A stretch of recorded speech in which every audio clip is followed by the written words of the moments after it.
Danganronpa.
Hello, good morning, good afternoon, all that good stuff.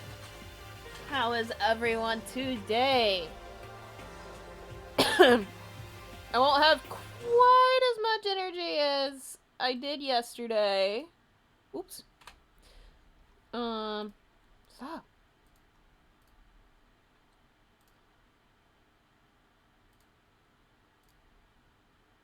But we still in it. Hi. So, today we are continuing Danganronpa, Trigger Happy Havoc, with Chapter 2.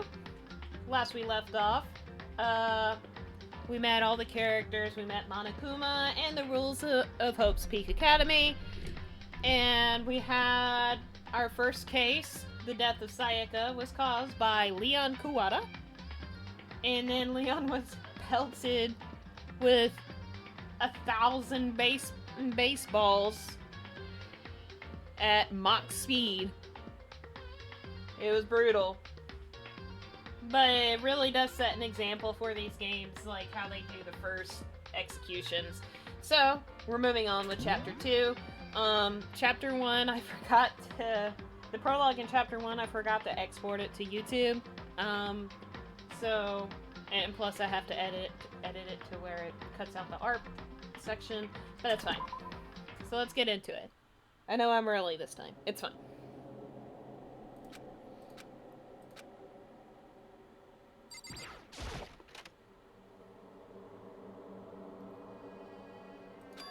It's gone. She really is gone. It's almost like there was never anything there to begin with. Every last sign of Sayaka's existence has disappeared without a trace. It's just like he said. After the class trial, before we took the elevator back up, Monokuma told us. Uh-huh. Oh, I almost forgot. Since the class trial is over, I'll go ahead and dispose of all the corpses. What are you gonna do? It's okay, no need to thank me. Just seeing your delighted smiling faces is thanks enough for me. After all, nobody wants to look at a rotting corpse every day. That can't be good for your health.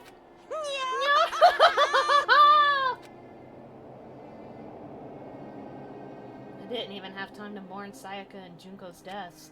I'm sure that's exactly why he did it. It's a bad joke, a sickening dream, but I have to accept the reality of it all. I headed back to the dining hall to meet up with the others. Sorry I'm late. So, Hey, are you okay, Makoto? Listen to me! You sure took your sweet time. I was just about to go get you and drag you back here.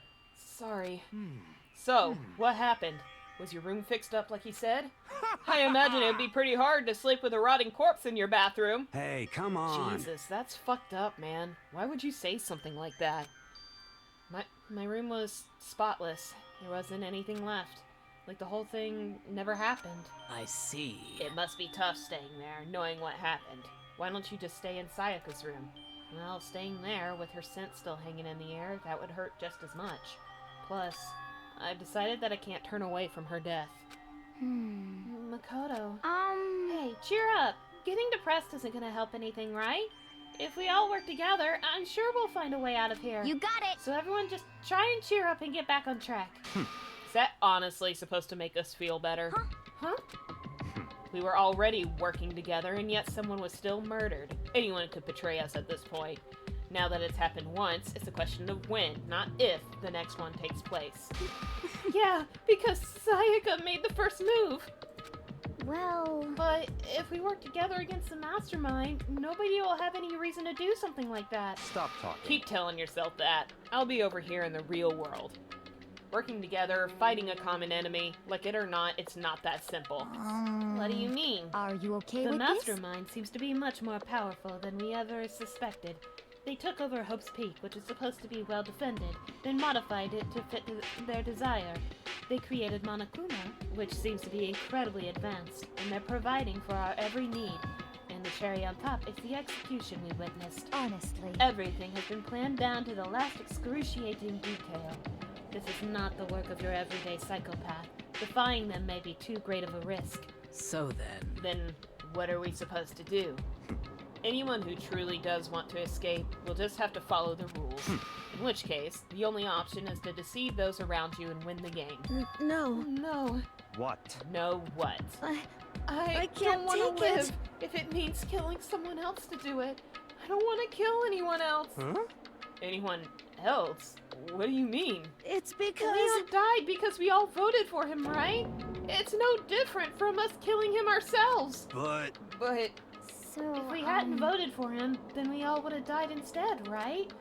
That isn't what you wanted, is it? So it would seem. She's right. If you heap that kind of blame on yourself, you'll turn into a full-fledged masochist. Chihiro, listen. You're not to blame. Not you, not Leon, and not Sayaka. The mastermind is responsible for everything that's happened. Hi, Armodius! Welcome! We had no choice but to vote. I can't even imagine what would have happened to us if we'd refused. And in the end, it was Monokuma who ultimately killed Leon. So don't waste your anger on yourself. Instead, direct it at the mastermind.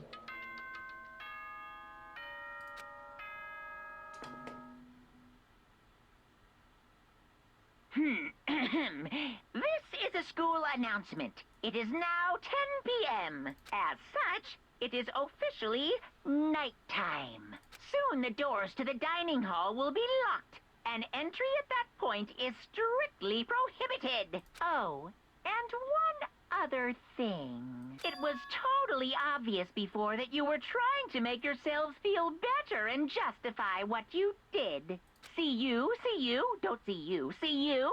That's about how much I can see you, even when you try to hide. Now pay attention and remember this well. The burden of judging others is a heavy one to bear. So be well aware of your actions. Order and stability rely on the sacrifice and responsibility of everyone. Okay then. Sweet dreams, everyone. Good night. Sleep tight. Don't let the bed bugs bite. What was that about just now? Is he saying it's our fault what happened? That's pretty cruel, man. Don't fuck with That me. piece of shit. Who does he think he is? And so the day drew to a close. A tense, maddening day that saw the deaths of 3 classmates, Sayaka, Junko, and Leon. But this is just the beginning. Our despair has only just begun.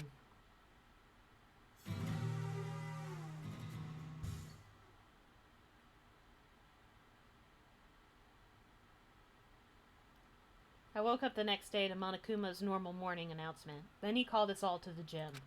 What's he gonna do to us this time? We were practically frozen with fear, but Monokuma was determined to get us involved in his little game. And with that goal in mind, he began it. Okay, lift your arms up and down. 1, 2, 3, 4. 1, 2, 3, 4! Now reach way up and bend way down. Tighten those muscles. Let's add a little strength, a little speed to those young bodies of yours. Doesn't this feel just great? Being stuck inside like this, you gotta make sure to stay healthy. You're the one keeping us stuck inside. Don't sweat the small stuff. That's my motto. Whoa, I sounded pretty cool just now, don't you think? Did you fall in love with me? Am I just to die for? Am I just to die in writhing agony for? So why did you call us here? Certainly it wasn't just to make us exercise. Just to make you exercise? Just to make you exercise? Hey! If exercise makes you laugh, exercise will make you cry. Now, if you keep doing these exercises, you will uncover the secret of the assassin's fist. Passed down from generation to generation in the Empire of Darkness, the power can be yours. That sounds like the kind of junk a middle schooler would come up with. It doesn't matter. Just get to the point. Did you really call us down here just to exercise? Hey! Of course not. You think I have that kind of free time on my hands? Okay, so then... I'd like to make an announcement. Every time you overcome a class trial here at Hope's Peak, a whole new world will open up to you. What the heck? A whole new world? You guys! It'd really suck if you had to live here forever with nothing new to stimulate you. Besides, I know how you kids get these days with your ADD and ADHD. I gotta keep you motivated. Monokuma, you ain't gotta call me out like that, you stupid fucking bear. Very nice. So go ahead, look around all you want. Enjoy the brave new post-trial world till you explode. With that, Monokuma disappeared, leaving us even more confused than when he showed up. But a new world? Could it be? Is he talking about a way to get outside? I wonder about that. Seems unlikely. Piece of shit! Well, we don't know till we look. Hey, Whatever he meant, it seems we'll have to search the school one more time. You hear me? Okay then, let's split up and start investigating. When you're done, everyone meet back up at the dining hall and we'll share what we found. You're basically a one-trick pony, you know that? Got it! More like a staple food source. Now let's get moving! Seeing his words as their signal, everyone scattered and left the gym. Except me. I have to press buttons in order to leave.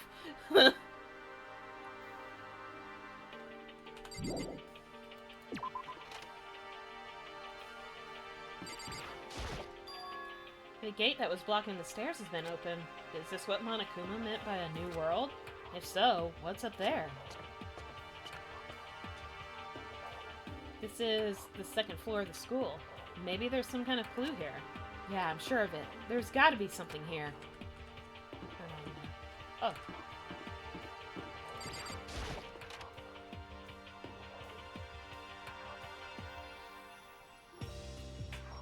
Just a second. Oh, Makoto! Hey, guess what? Guess what I found? A pool. There's a pool here. A pool! Pool, pool, pool! You don't have to keep repeating it. I got it. Okay. And there's a ton of exercise equipment in the locker room. Sakura's gonna go nuts when she finds out. Yeah, you're right about that. Hina seems way more excited than usual. The second floor has opened up. The living area has grown and a number of facilities are now available. Whatever else is going on, I must admit, things have been made much more comfortable for us. Do you If things understand? continue like this, the occasional class trial may not be so bad. Okay. The locker rooms connect to a pool, and it looks super nice and big and fantastic to swim in. I'm beyond excited right now. I can't wait to dive in. In fact, I'm getting kind of mad thinking about it. Why are you getting mad? Hey, Chihiro, have you checked out the pool yet? No, I don't like wearing swimsuits. Yeah, you do seem like the type who might not be into that kind of thing. But still, it sounds like the locker rooms here have all the exercise equipment you could ask for. Maybe I'll give it a try. I'd kind of like to get a little stronger. You want to get stronger? I have to say, that's kind of unexpected. Yeah. But I'm not even brave enough to step foot into the locker room. Huh? You don't even want to go in the locker room? It's not that I don't want to. It's just... I don't get it. Is she afraid of locker rooms or something? That's a pretty weird phobia, though. No, it's not. Don't be weird.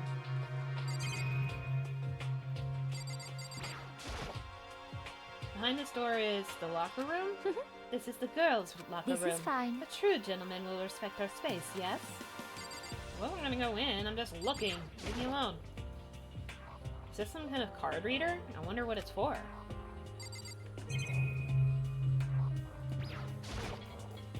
Is that a real gun? It's not like we're at war here. Why would we need something like that here? Behind this door is the locker room? Yeah. Oh, and I guess you need your handbook to get into the locker rooms. Really? Of course. Really, really? Hmm. If you want to unlock the locker room, you'll have to swipe your personal e-handbook across the card reader next to the door. Uh-huh. However, to ensure maximum security within each locker room, only a boy's handbook can open the boys' locker room, and the same goes for the girls. And that's the bottom line. But what if someone opens the door and then someone else sneaks in? Anyone who commits such indecency will be punished without mercy for their scandalous sexual depravity. See? There's a Gatling gun mounted on the ceiling, right? And it'll be all like, Just a I second. bet it'd really hurt to get shot by that thing. No, I think it'd be a little worse than that. But what happens if someone lends their handbook to someone else? A boy could borrow a girl's handbook, and that would get them into the girl's locker room, would it not? What? That never even occurred to me! To think someone could be so low, so cowardly, so devilish! Okay, then how's this sound? I Time got for a it. new rule. As of this moment, loaning your e-handbook to another student is strictly prohibited. There, so now nobody can give their handbook to anyone else, right? You like that? I'm kind of a genius, right? It's because my brain is 100% cotton. Honestly. I do not imagine anyone would have lent their handbook out in the first place. Is that okay? After all, they would likely be held responsible for anything that person might do using the handbook.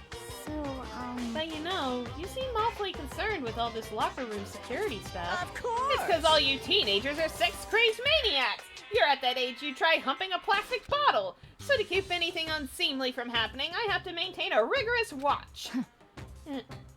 Then in that case, I would ask that you keep the same close eye on our dorms. If some man and some woman decide to share a room, there would be nothing to stop them. All I care about is protecting the holy image of the school itself. Yes. I don't care what happens in your private dorms, but by force or by cutting, do whatever you want. the I worst. hate you so much. See ya Okay, later. so the new regulation is now in place. See ya! Ah. Man, that stupid bear totally ruined my mood. Maybe I'll go take a dip to cheer myself up. You got it. Celeste, Chihiro, you want to come with me? As for me, There's nothing I hate more than getting water on my face. I'm sorry. I'll pass this time. How come? When you're in a funk, there's nothing better than a good swim to pull you out of it. I'm pretty sure that only applies to you.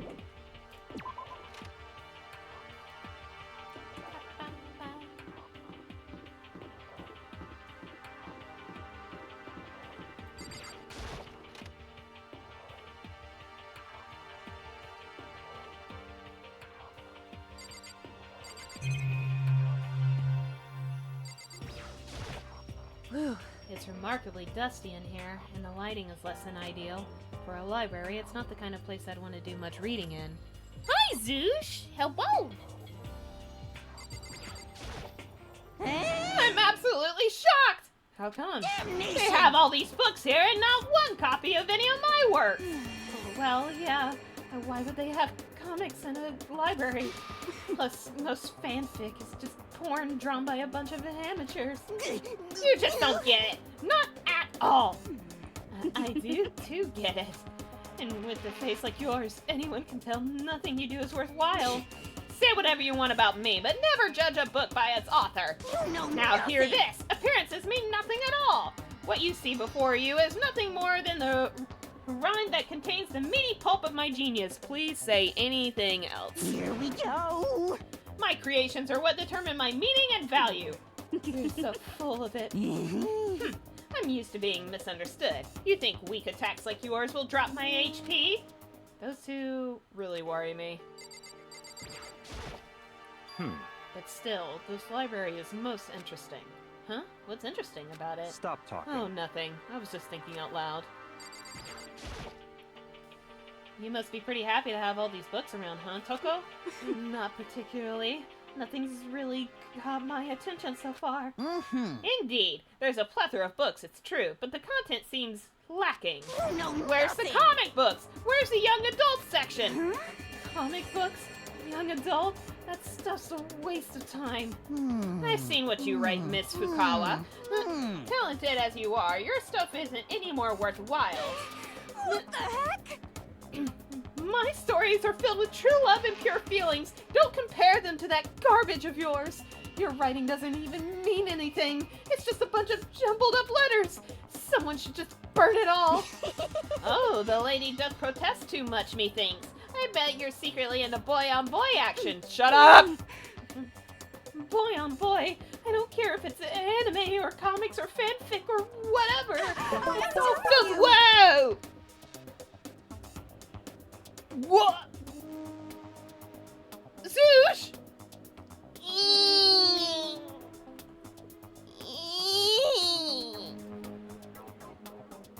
You're so niceies. What the heck?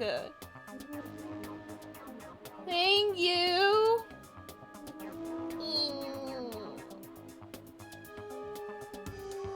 Afternoon or morning. It's afternoon here, but I know it's probably still morning in a lot of other places. Thank you so much. You're so nicey. Wait. I wiggle in my seat. It's all filth, throwaway culture that'll be trashed and forgotten in half a decade. Ugh, just talking about it makes me sick to my stomach. I feel like I'm gonna throw up. You've insulted me, and you've insulted my honor. These two are really starting to freak me out. I've never seen anything like it. Okay, well, good talk, guys. It looks like a laptop. The laptop looks pretty old, and it's all covered in dust. So... It's nice to see you back. Anywho, I gotta dip. Enjoy the rest of your stream. Okay, Zoosh, thank you for dropping by and for the donation. I really appreciate it.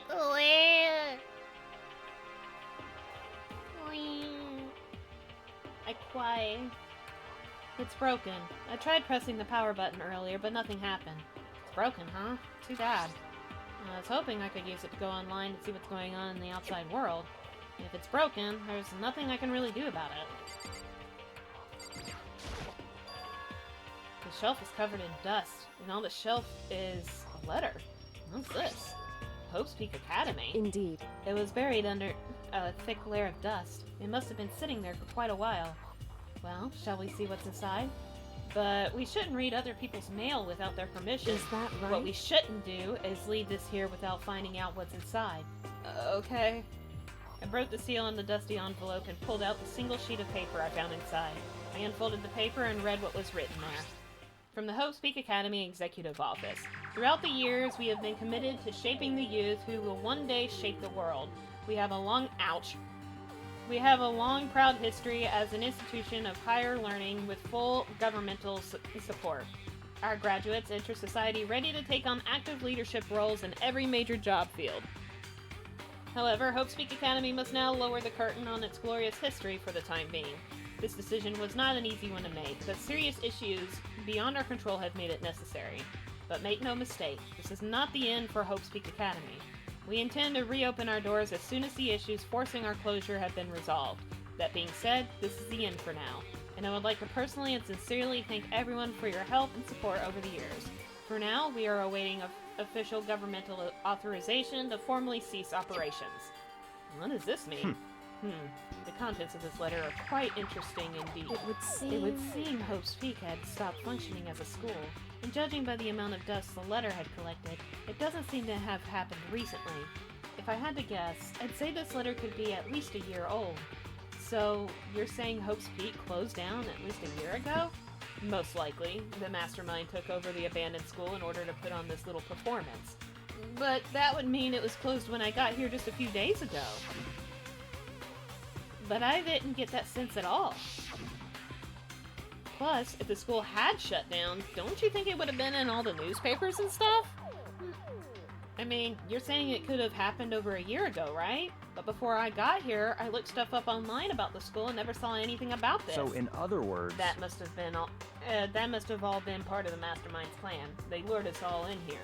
Someone who could create a place to judge and execute people could potentially be capable of anything. Of course, that's all assuming that this letter is real. However, if it is real, though, that does solve one mystery surrounding the school. The reason there are no other students here could be because the school had already closed down. That would be a nice, simple solution, it's true. But then, what about this other part? This decision was not an easy one to make, but serious issues beyond our control have made it necessary. But make no mistake, this is not the end for Hope's Peak Academy. We intend to reopen our doors as soon as the issues forcing our closure have been resolved. What did they mean by serious issues?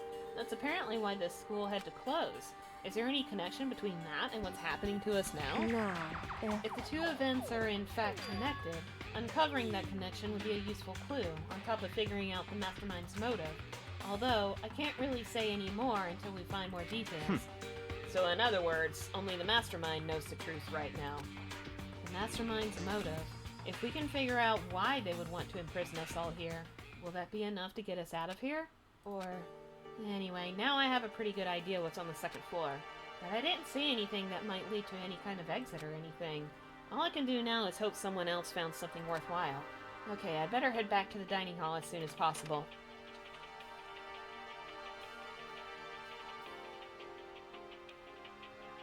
Listen to me! Okay, ladies and gentlemen, how'd it go? Did voice crack.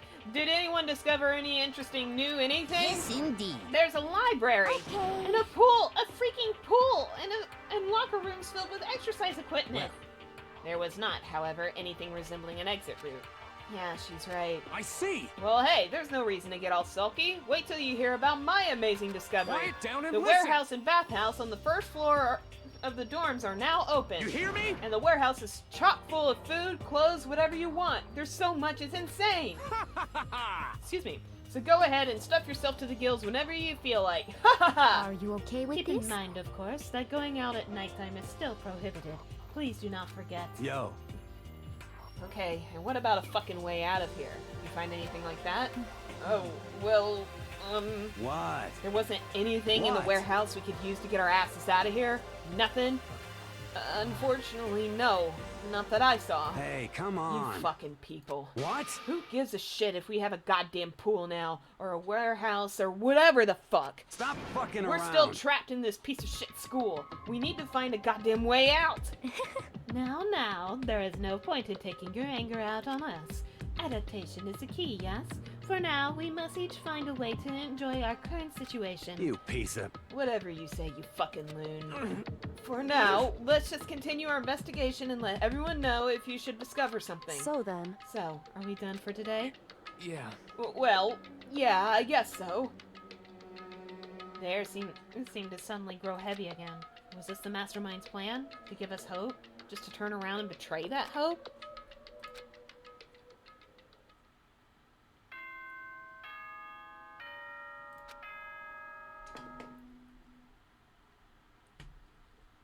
No. This is a school announcement. It is now 10 p.m. As such, it is officially nighttime. Soon the doors to the dining hall will be locked, and entry at that point is strictly prohibited. Okay then. Sweet dreams, everyone. Good night. Sleep tight. Don't let the bed bugs bite. We all promised not to leave our rooms during nighttime. There's not much else to do. I guess I'll just go to bed.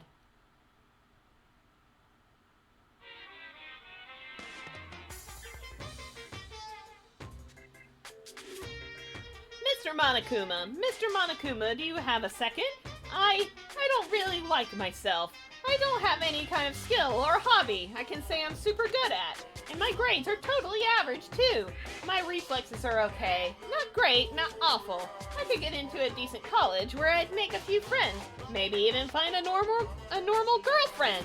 Which is exactly why I don't like who I am. I understand that now. My life is just one giant copy-paste. I don't have any imagination. I'm a perfectly average cardboard cutout. You see what I mean, right, Mr. Monokuma? No.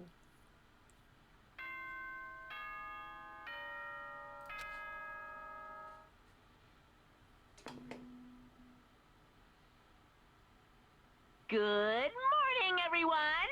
It is now 7 a.m., and nighttime is officially over. Time to rise and shine! Get ready to greet another beautiful day! Oh, that's right. I wanted to let you know that your e-handbooks have been updated. New regulations have been added, so please take a look and enjoy your school life more than ever before! He must be referring to yesterday. Loaning your e-handbook to another student is strictly prohibited. But right now, I need to hurry up and head to breakfast. I want some eggs and toast.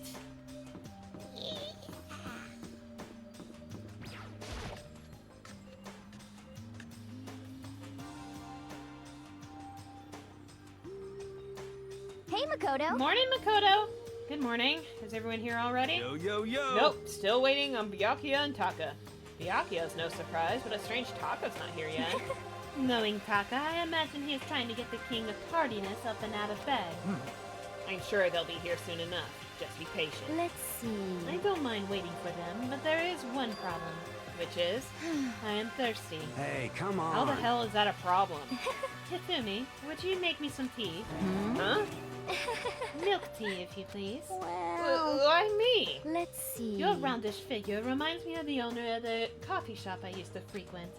That's your reason? This is fine. I can feel my throat drying out. Quickly, please. Oh. Okay. Apparently unable to refuse Celeste's order, Hifumi skulked his way into the kitchen. And a few minutes later... Thank you for waiting. Hifumi reappeared with tray in hand, the gentle aroma growing stronger as he approached. Finally. Could have made some for the rest of us, you know. There's no I way to think emphatically about this in decline. a You're not my common type sense at kind- all. It's all about the law of causality, basic instinct, act and react. Well then, if you don't mind. A small smile played across her lips as she held the teacup delicately in her hand. Oh, Wait. She cocked her head to the side and threw the cup as hard as she could at the wall.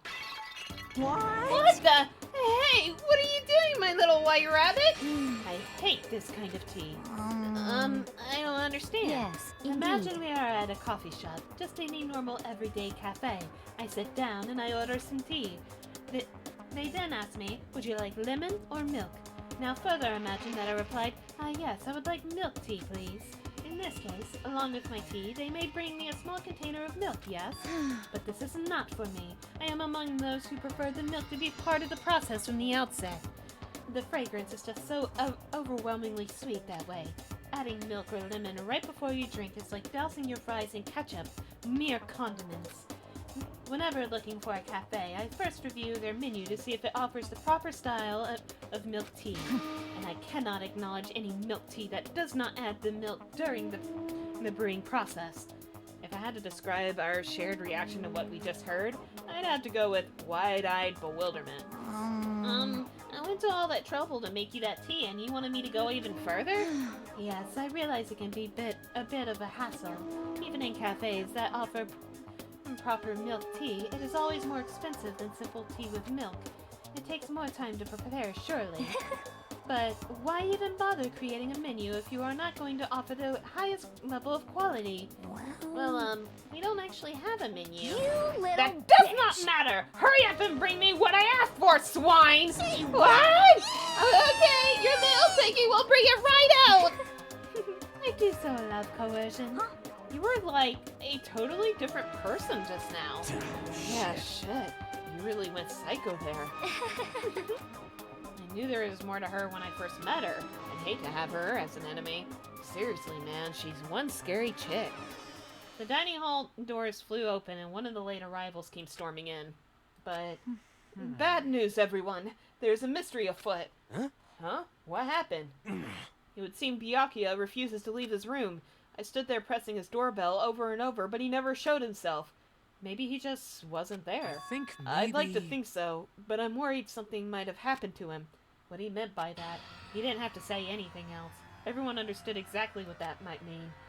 It might be a good idea if we all split up and go look for him. Listen to me! I was just about to suggest the same thing. What's your Stop problem? trying to one-up everyone.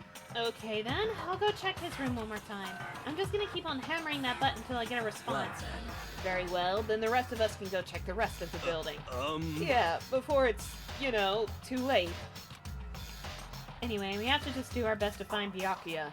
So where might Byakuya have gone? Maybe he went to go check out the second floor of the school again. He did. I know he did, because he stinks and I hate him.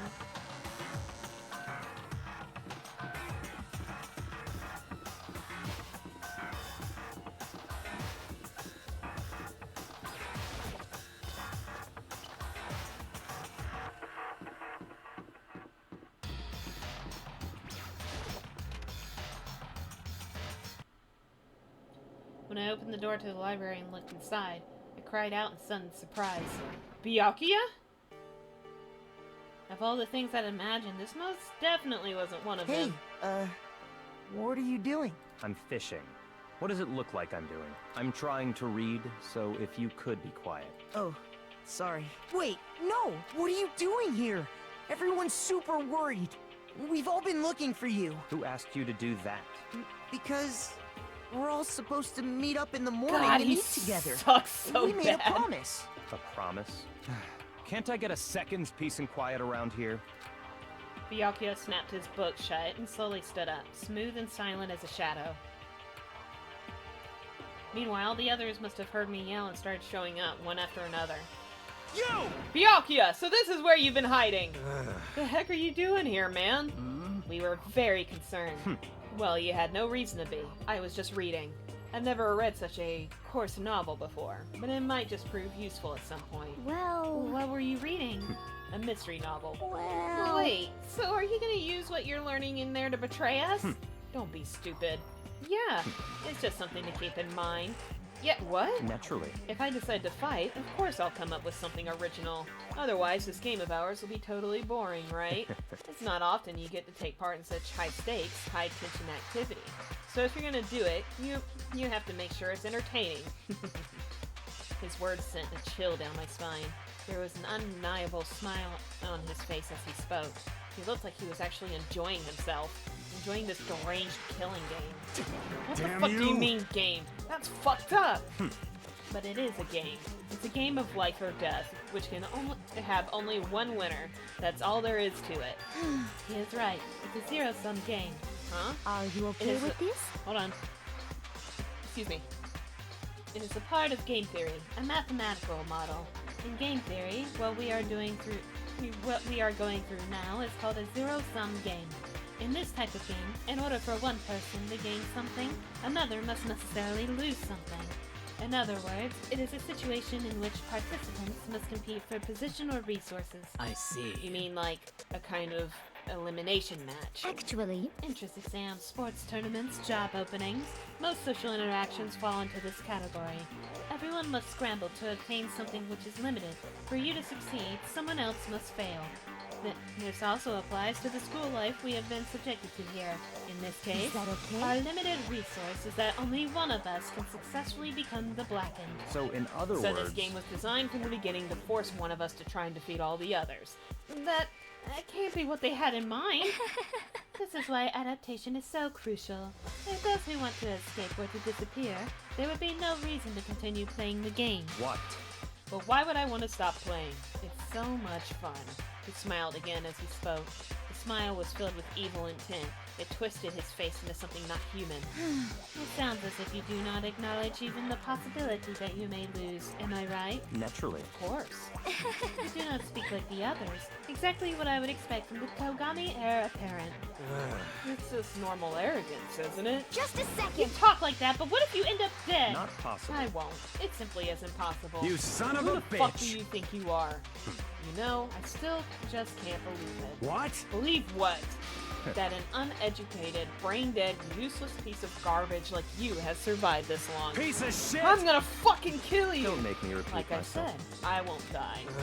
You keep saying that, but do not bother arguing with him. For him, the concept of losing simply does not exist. He is the ultimate affluent progeny, after all, a boy raised to succeed from the day he was born. He considers victory his destiny and has lived his life accordingly.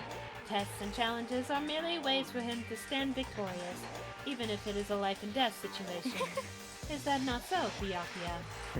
At least one of you seems to understand. Isn't it It wonderful? is because I am the same as you. Games are meant to be won. That's enough. Are you trying to suggest we're on the same level? Close that vulgar mouth of yours. Oh, Well, I do apologize. Anyway, let me just say this to all of you. You all need to try harder. If an opponent isn't going to give it their best, what's the fun for me? Where's the fun No. for me? That's a terrible way to look at it. What? it's because... Isn't a game. Our lives are on the line, you know? To kill your own friends is It's horrific. It's horrific! Friends? Who decided that? Huh? We're not friends. No, quite the opposite. We're in competition. We're enemies. But... No. What? But what? Stop trying to force your contradictions on me and just accept what I'm telling you. Come on. Yes, if you have something to say it. Otherwise, keep your mouth closed. I'm sorry. I'm sorry. Stop fucking around! Hey, shithead, you get off on bullying people that can't fight back? You want to try that on me? So you're back to pretending to be friends, huh? And how long do you think that's going to last? Piece of shit! Fuck you! What? Is that all you can say? It's unfortunate you would waste your breath on such empty gibberish. You son of a That's bitch! it. You're fucking dead. Just a second. Hold on, just calm down. Piece of shit! I am calm. How is this calm? Anyway, I don't have any intention of working with the rest of you any longer. To cooperate during an elimination game is, well, frankly, it's a waste of time, and I hate wasting my time. Waste of time? Not possible. Engaging in friendly group meals is out of the question.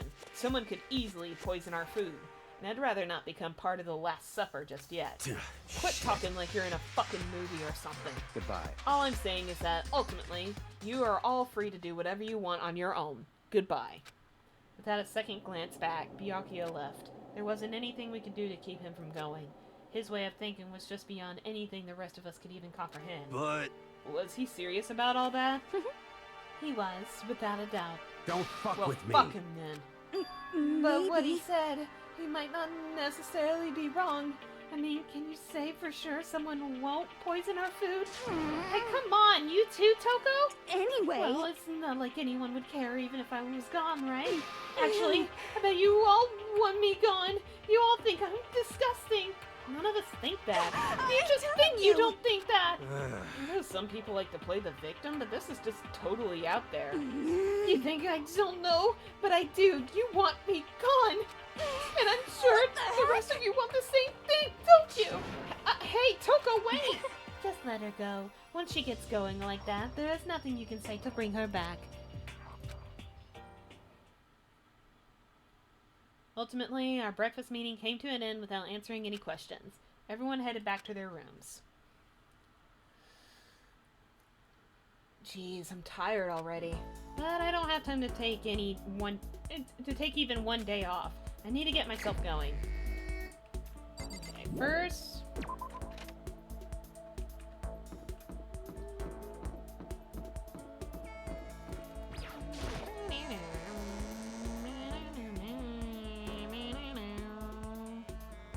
I tapped out of my game. Whoops. So we have some coins. So let's play.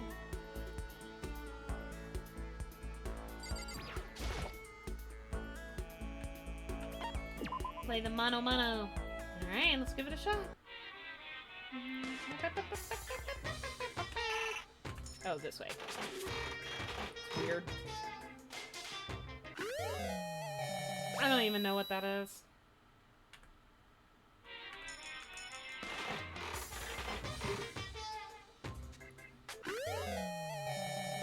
Sword.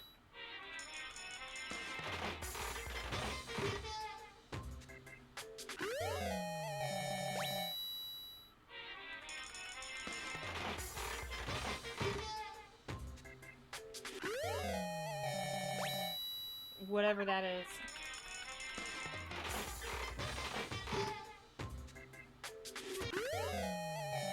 Ring.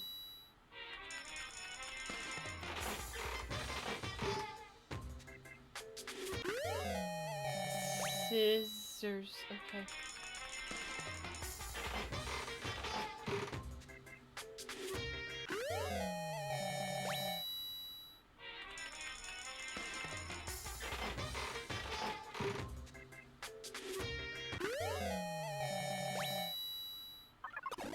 Hey!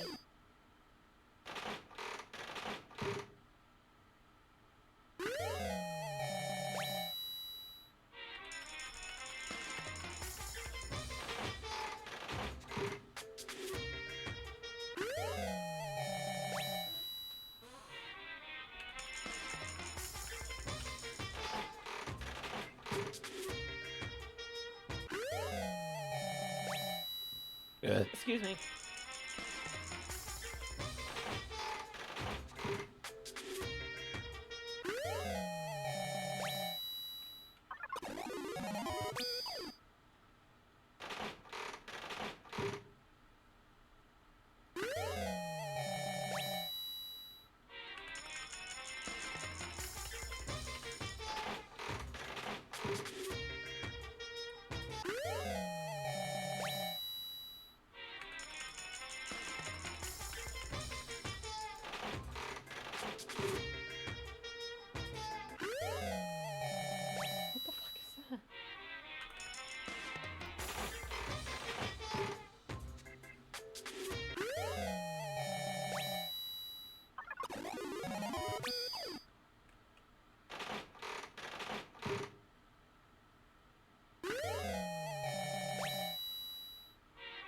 Okay.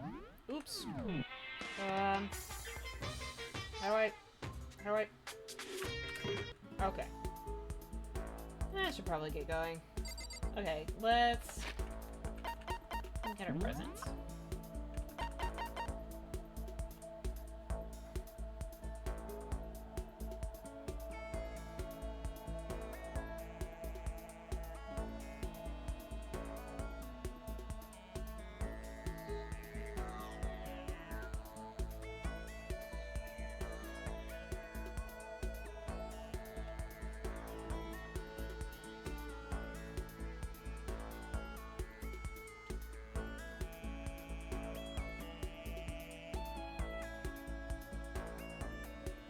Let me see if I can get a list of who likes what in terms of gifts. Why am I looking it up on my phone? I'm not.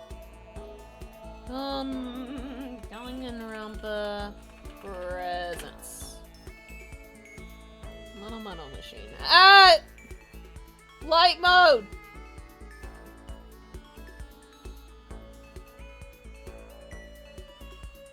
Nobody likes the sea salt? Okay.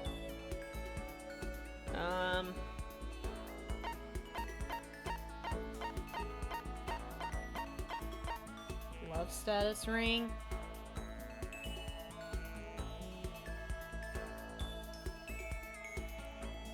Celeste and Sayaka. We'll do Celeste. Where's Celeste?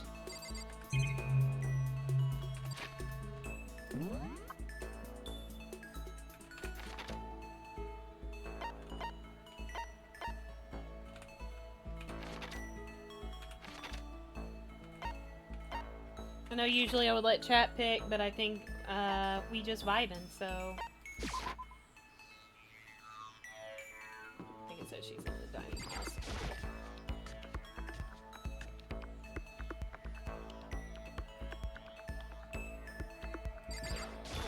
Did you need something? Well, if it isn't the D-rank Makoto, is something the matter? Should I hang out with Celeste for a while? This is fine. Well then, shall we have a bit of conversation? But don't misunderstand. I have no affection for you on a personal level. I spent some time with Celeste. Celeste and I grew a little closer today. Okay, you want... Interesting. The gods heard my prayer and my wish has been granted. This is all because of my daily sympathy and compassion, is it not? Seeing Celeste so pleased with something I gave her makes me happy. Makoto, I would like to share something with you. Huh? What is it? My perfect gambling strategy. Is there really such a thing? Indeed. Of course there is. Are you ready? Please pay attention. Whatever the game, you must have a mind for strategy. This will allow you to increase your odds of winning. However, the exciting part about gambling is that there is a power which can overwhelm any strategy. There is. Indeed. There is. That power is luck. Luck. Actually, There are only two types of luck, good and bad. There is no in-between.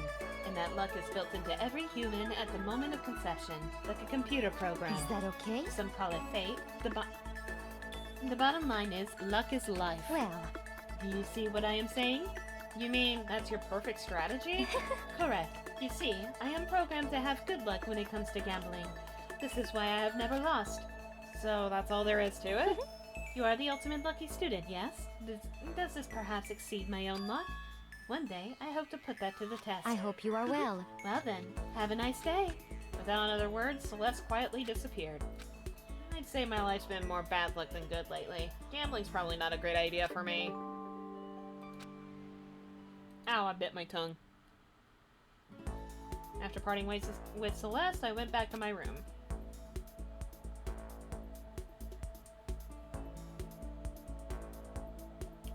There's still plenty of time left. Can't just sit around here. I should head out.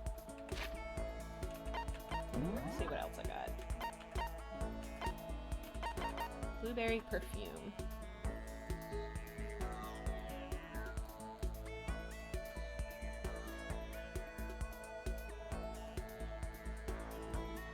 Ah!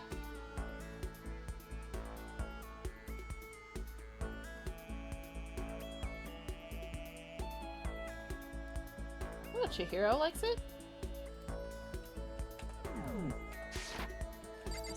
Oops, wrong button.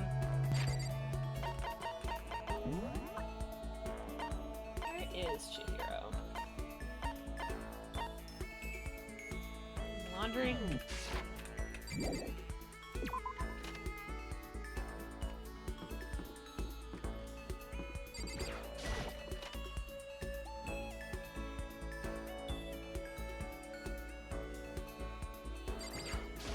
Huh? Are you concerned about me? I'm sorry. to make you worry. Should I try to cheer up Chihiro? I'm sorry. I'm really sorry for worrying Thank you. but I'm happy you're here. Thank you. I took some time to stay with Chihiro. Chihiro and I grew a little closer today.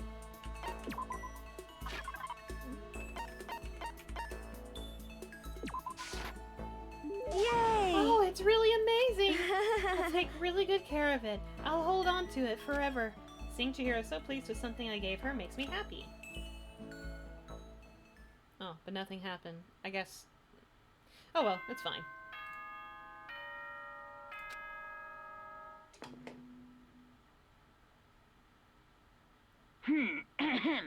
This is a school announcement. There's some It is characters now that are 10 unavailable p.m. during As certain such, points, but it is officially I didn't think about it till just nighttime. now, so... Soon But the it's fine. doors to the dining hall will be locked, and entry at that point is strictly prohibited. Okay then. Sweet dreams, everyone. Good night. Sleep tight. Don't let the bed bugs bite. Another day gone. But even though today is over, this game definitely isn't. How long is this going to keep going? All the stress and anxiety kept me from falling asleep until late in the night.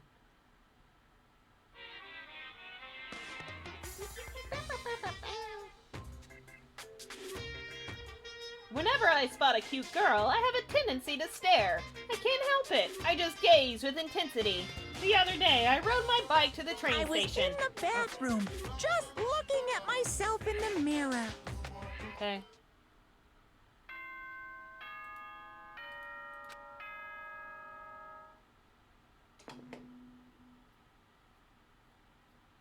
Good morning, everyone. Get ready to greet. Well, I guess I better head to the dining hall before anything else.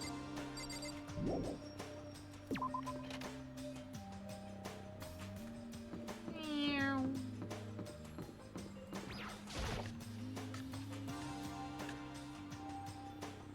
I went to the breakfast meeting, same as always, but... Is this everyone? It feels a little small. Byakuya and Toko had stormed off yesterday, and it wasn't too surprising they hadn't come today. Even the table looks bigger somehow. I assume that is because 3 people are dead and 2 are abstaining. Yeah, with 5 people missing, I guess it would feel kinda empty. Still, I know Byakuya's whatever, but shouldn't we go check on Toko? You're serious? I vote no. She's super annoying. How can you be so cold? You are like a piece of rock candy. You hear me? What? No, rock candy isn't cold, it's sweet! Shit. Anyway, Byakuya is the real problem. If we don't keep an eye on him, he might really kill someone. You can see it in his eyes. Huh? We got no choice. Get some rope. We're gonna have to keep him bound and gagged. I think that's going a little overboard. Count on it. He's right. In this situation, there's nothing scarier than when an ally turns loose cannon. It's just like when we were kids and someone would go crazy at sports day or whatever. What? What the fuck are you talking about? You gonna use the rope to do tug of war or something? Idiot. It can't be. I'm not an idiot. No! You're an idiot. Who are Damn you you. calling stupid? Well, what's wrong, Chihiro? You don't look so great. Oh, I'm just going through a little self-loathing. Huh? Self-loathing? Well, after what Byakuya said to me yesterday, I just got so nervous I locked up. I couldn't say anything. Mondo ended up having to help me out, and even he said I was someone who can't fight back. I hate how weak I am. Ah, I see. So Mondo made you depressed. What? What? How's it my What? fault? Hey, I come wasn't on. trying to be mean. Besides, girls are just naturally weak anyway, right? Are you crying? It's because you were screaming like a lunatic. Hey, come Hey, on. come on, don't cry. It's my fault, okay? I won't yell at you anymore. Really? Not sure I can believe that. Huh? Just shut up. What? I got it. I'll make you a What? promise as a man. Huh? Promise as a man? Yeah, that's right. Maybe I mentioned this before, but ever since I was a kid, there was one thing my brother told me over and over again. He said that no matter what, a real man always keeps his promises. That's what he left me. Left you? Yeah. Oh, yeah. My brother's dead. Oh, I see. That's true. Anyway, I don't want to talk about it. Don't want to make all you guys Yo. cry. Anyway, so you can trust me when I make that promise. So you don't gotta cry anymore. Okay. Thank you. Thank you, Mondo. Sure. But But I still don't like how I am right now. I have to get stronger. If I'm so weak anything can make me cry, that's not good. Still, don't stress out too much about having to get stronger. No, I want to get stronger. Maybe I should start working out. In that case, I would be happy to help you out anytime. But then Miss Fujisaki would get smashed into a million pieces! just a second. Shut up, you! You know? Oh, finally cracked a smile, huh? I see. Yeah. Thank you. Everyone, thank you. Looks like Chihiro's gotten some life back. Yeah, man, if we keep helping each other out like this, we're bound to get out of this crappy place sooner or later. I mean, someday, I'm sure. Still, our biggest concern right now is the other two who never showed up to breakfast. What can I do to try and understand those two better? Okay, so what should I do today? I don't know, Makoto. What should you do today? Left off on blue perfume.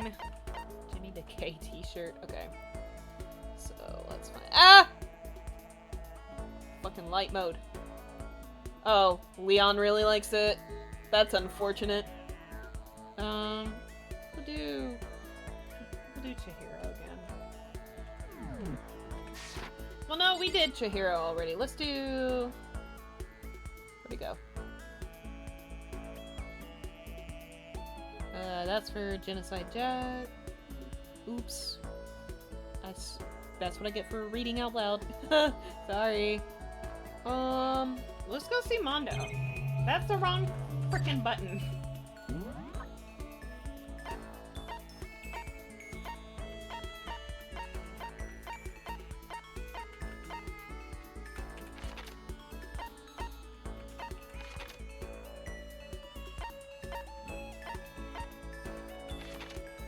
Where's Mondo? Voice crack.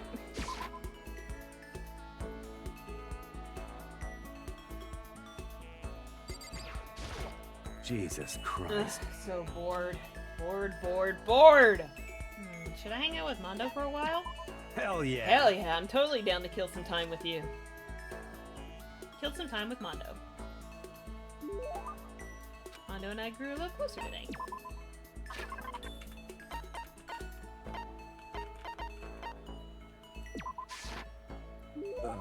Well, if you're offering, I can't say no. Better not ask for it back. I get the impression that he liked it. That's good. Yo.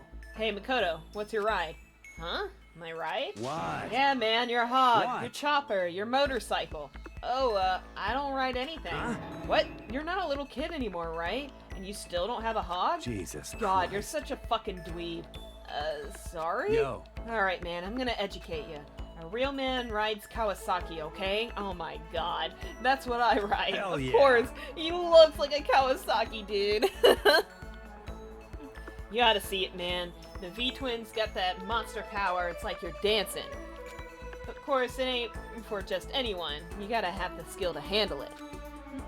You must really love your motorcycle. Stop fucking around. Hell yeah, I do. I'm a goddamn biker, ain't I? We're crazy as hell. Yeah, you're the leader of the biggest biker gang in Japan, right? Hell yeah. Damn straight. The invincible Crazy Diamond Gang. You wanna come on a ride with us? The monster sound coming out of that straight pipe. Hot damn. Straight pipe? What? Come on, you gotta know what a What? straight pipe is, right? It's like when something's missing, right? That's why it makes a monster sound. It's when the motorcycle doesn't have a muffler, right? Hell yeah. So you did know. Good. Then that's that. Next time we ride, you ride with That's us. true. Man, that makes me think back to when I first started riding. Yo. My big bro used to ride too, you know. His name's Daya. Daya and Mondo. Together we were the Diamond Brothers. Everyone up and down the country knew us. What? Of course, I was always the cool one. The Diamond Brothers? That sounds kinda incredible. By the way, The first time I went out, I ended up at the back of the pack. Eventually, the cops got on us and they surrounded me.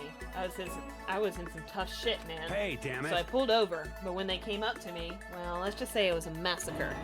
A massacre? Man, Mondo, you must be really strong. Stop fucking Of around. course! You can't wave the banner for our gang without that kind of strength. In a Shit. fight, they'll go for the leader first. Kill the leader of the pack, you know? That's why the other gangs come after me. So if you want to be leader of the pack, you gotta be a tough motherfucker. Yo, You'll see what I mean when we go on our first ride. Get ready for it.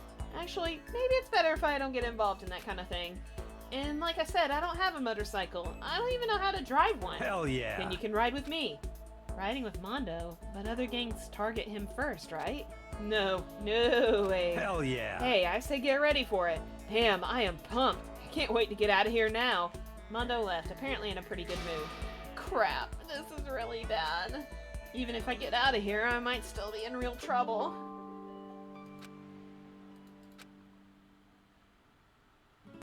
Dragging my anxiety behind me, I went back to my room.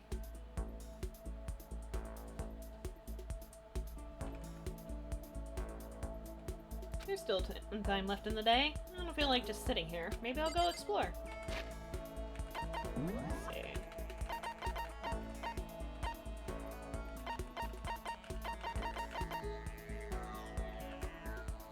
Well, I have a feeling who really likes these, but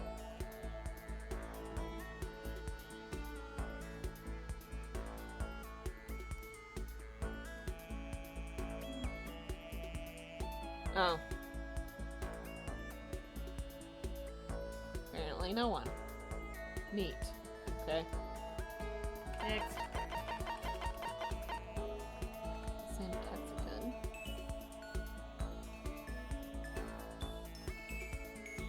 Oh, Hero really likes this. We'll go see Hero. Why not? Oops. Oh. He's in the kitchen, so let's... Okay.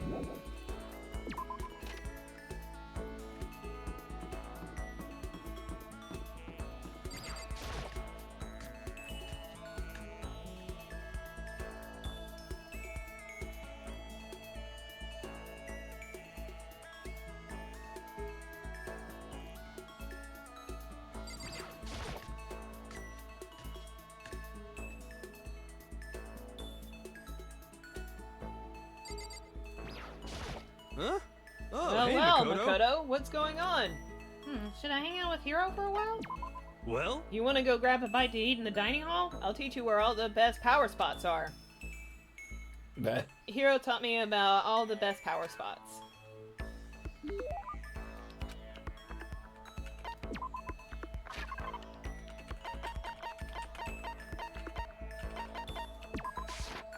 whoa! That's real nice of you, man. I'll gladly take it. Could it be? Hey, Makoto, you know what I think? You and me meeting like this, it wasn't a coincidence. So I've got some good news for you. I'm gonna give you a psychic reading at a huge discount. A discount? How about that? Normally it's $1,000 for 2 hours, but for you, let's call it $900. That's only a $100 discount, and even then it's way too expensive. Don't be mean. Hey, come on! You should count yourself lucky that the ultimate clairvoyant is willing to tell your future. So are you right pretty often? Well, I sure am. At the bare minimum, I've got a 20% chance of accuracy. 20%? That sounds pretty sketchy. what the heck? For real? No. Don't make that face. Did you hear what I said? 20% of the time I'm right every time. That includes natural disasters, election results, you name it. Don't you realize how amazing that is? How about that? Okay, fine. I'll give you a special trial run. After all, I've already seen what the future has in store for you. What? When did you see it? Well, You won't believe what I saw. It would appear that the mother of your children and the mother of my children are the same woman. I refuse! Deny! Don't like it! I'm right. Doesn't matter right? if you don't like it. That's just the way it is. 20% accuracy, you said. You know? At least. I pray to everything holy that you're wrong. Please be wrong. Now then, since that was a special trial run, I'm afraid I can't apply the discount. That'll be $1,000, please. Don't worry, you can pay me after we get out of here. Wait, hold on! There's no way you're gonna be right? If you like, I can do a reading right now to see whether my reading was right or not. Naturally, additional fees will apply. Think about it, okay? Let me know as soon as you're ready for my services. Oh, he's gone. Do I have enough in my bank account to take another crack at it? No, I can't bring myself to pay for something like that! I can see how people could fall into that kind of cycle, though. That was close. Please, whoever's listening, I'm begging you. Whatever else happens, don't let him be right.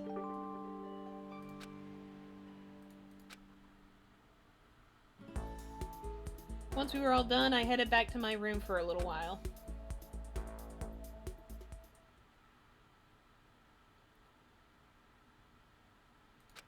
I guess I'm feeling a little hungry. I better get something to eat before it's nighttime. I should head to the dining hall then, I guess.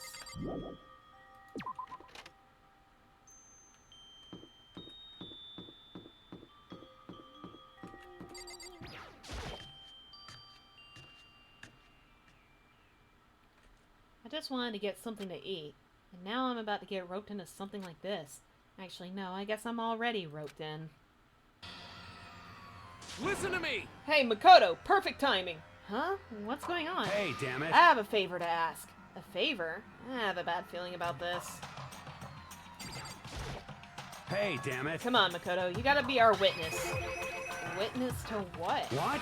This guy's been talking shit about me since day one, calling me a coward and shit like that. You're corrupt. You are a coward. That's why you turn to violence to solve your problems. You! That's why you can't do what society asks of you. Why you walk around dressed like that. Huh? The fuck you say? You don't know shit. You hear me? You've already lost yourself, but you're such a coward you don't even realize it. So Damn what? you. Saying you're not a coward? You think you're tougher than me? Count on it. I know I am. You wanna Okay fight? then, let's throw down. Prove you got what I don't got. You hear me? I accept your challenge. What? So that's what's happening, Makoto. You gotta be our witness. You're gonna throw down? You're not gonna, like, start punching each other, are you? Hey, There's a bathhouse on the first floor of the dorm, right? With a sauna inside? I see. I see. A simple endurance contest, is it? Got it. We're gonna see who can stay in the sauna the longest, am I right? Piece of shit. Goddamn straight! Oh, God. Are you guys really gonna go through with Stop this? fucking around. Shit, yeah. You! He'll be done in a matter of minutes anyway. People like him are, without exception, all talk. You wanna throw Bring down? it on. Hell, let's make things interesting. Wouldn't want to win without a challenge, right? Interesting. You son of We're a gonna bitch. battle with all our clothes on. Ridiculous. That's idiotic. Suicidal. You wanna fight? What? You afraid? You're gonna regret this. Stop fucking Shut around. up and let's do this. Oh my God. Hey, Mondo, What, asshole? you can take off your uniform, you know? Go ahead. Guys. Oh, Judge. And you can shut the fuck up and mind your own business. I mean, look at you. Your face is all red. What are you, one of those goddamn hot spring monkeys? It just so happens I was born with a red face. You don't have to act all big, man. Act, you say? I'm still plenty good to go. I'm so good, I could eat a steaming hot bowl of soup right now. Are they okay? I tried to push my concern aside. A few minutes passed, and then a few dozen minutes, then an hour. Don't you think it's about time You're you so gave up? stupid. What about you? You can't even hardly talk. Dumbass. Say whatever you want. I'm still totally good to go. In fact, I'm starting to feel kind of cold. That's probably not good. Hey, guys, I know you both want to prove how big of badasses you are, but don't you think you've done enough? Shut up! Ugh, I just can't win.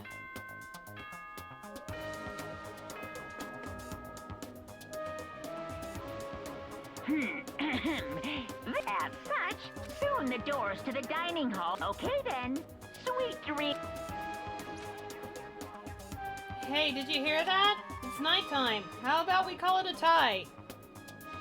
In a true competition, there's Oh no my such God. thing as a tie. You win or you lose. That's the only thing that matters. Listen to you, you son of a bitch. Then bring it on. I'll push you right up to the gates of hell. The gates of hell? That's not a good place to push someone. This isn't good, guys. Oh, Yeah, you hear him? Better crawl on back to your room. I'll let you know how it went in the morning. Then you can start spreading my legend. Come tomorrow morning, you'll fall down in front of me, down on your knees. I'll show you where to do it. Big talk from someone whose face is about to explode. Right back at ya. Okay, well, good night then. I really hope those two don't overdo it. And I'm sure to the death? No, surely they wouldn't go that far. The concern stayed with me as I slowly succumbed to sleep.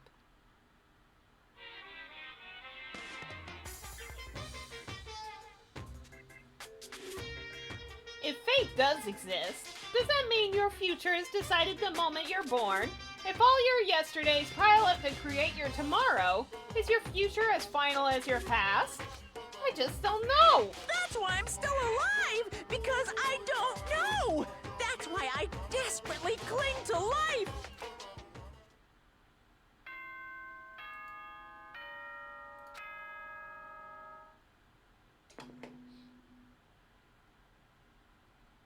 Good morning, everyone. Get ready to Morning, huh? Hope Mondo and Taka survived. I was about to say are alright, but I guess it's the same. Worried about the two of them, I hurried to the dining hall more quickly than usual. And when I entered... What are you talking about, bro? What are you talking about, bro? yo. Hey, Makoto. Thank you so much for acting as our witness yesterday. Huh? Are they friends now? They've been like this all morning. They were all buddy-buddy as soon as they walked in. It feels gross. What? Feels gross? Hell no, feels great more like. This almost feels like sexual harassment somehow. Forget her, bro. A girl like her just doesn't get our manly bond. You hear me? Friendship between men is stronger than blood. A woman could never understand. Ain't that right? What you just said? Bro, that was cool as shit. I should get a tattoo of it. Without a doubt. No, bro, you mustn't. Your body is a temple given to you by your loving parents. So, who won the contest? Piece of Who shit! gives a shit? Got it. Yeah, don't ask stupid questions. What matters is that we both took part in it together. That's completely different from what you were saying last night. I see. Friendship between men seems very simplistic. Nothing like what I'm used to with girls. Yeah, for real. All throughout breakfast that morning, the room was dominated by Mondo and Taka's overpowering brotherhood. All in all, it's a pretty unfortunate experience.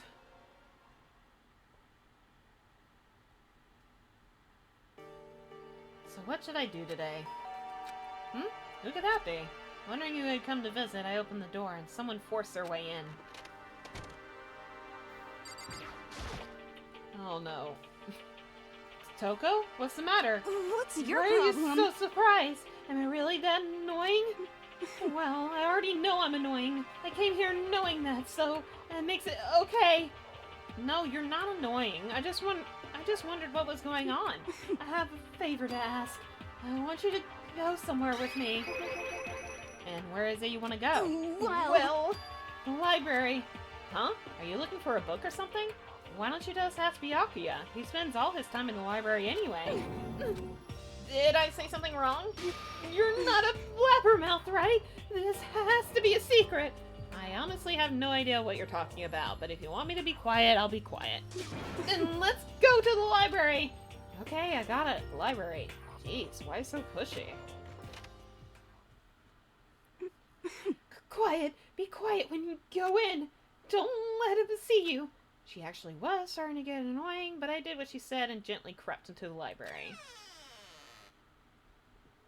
Unsurprisingly, Byakuya was there by himself, absorbed in a book.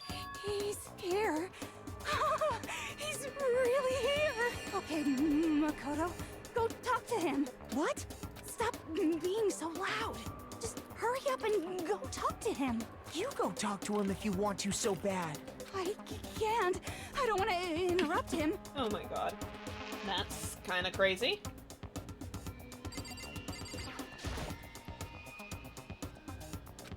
He seemed to really be focused on that book. Doesn't seem like the best time to talk to him. Hey you, what are you doing back here? I hate even having to look at you. So you noticed me, huh? Naturally. Of course. Now hurry up and leave. Take her with you. Hey, Byakuya? Remember how you said, don't be a woman who dominates weak men, be a woman dominated by a strong man? Oh my god! I never said that. Well, actually, I just thought it sounded like something you might say. Get out and go take a bath. You smell. Don't make me repeat Don't make me myself. say it again. Go now, before your stench latches onto the entire room. Okay. You really dug into us there. Maybe he's in a bad mood. She seems super depressed. Did you really upset her that much? Byakuya, to go that far, you must really be concerned about me! Huh? He told me to take a bath and everything. He doesn't really care about my well-being. Hey, Makoto, what do you think? Think about what? Do you think Byakuya and I would be good together? Well, now, I don't really know. Maybe. That's true. There's really no way to know. But the distance between us doesn't change our love.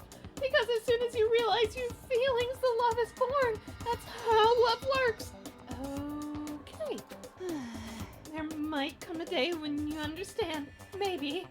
Someday. Well, bye. Ah, young love! Ah! Who would have ever guessed she would go for someone like him? But eager passion can also be scary. Sometimes that leads people off in the wrong direction. All of a sudden, I feel exhausted. Maybe I'll head back to my room for now.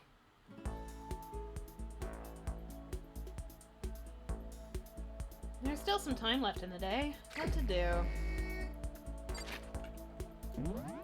Oops.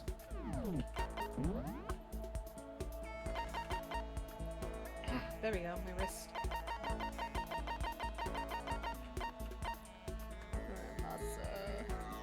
Ah!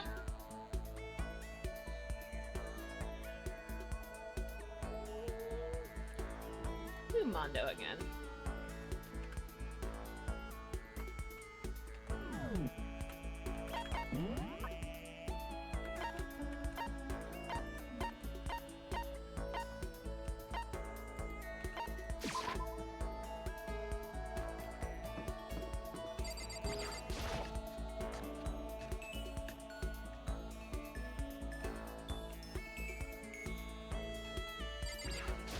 Yo, Hey Makoto, what's up?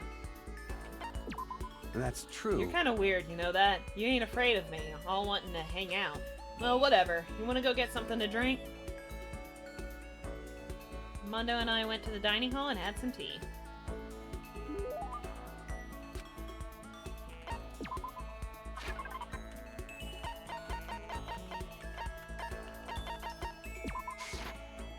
Huh? Seriously, you don't mind? Hell yeah. You're a hell of a guy, Makoto. God Shit. damn it. Bastard. Damn it, bastard son of a bitch.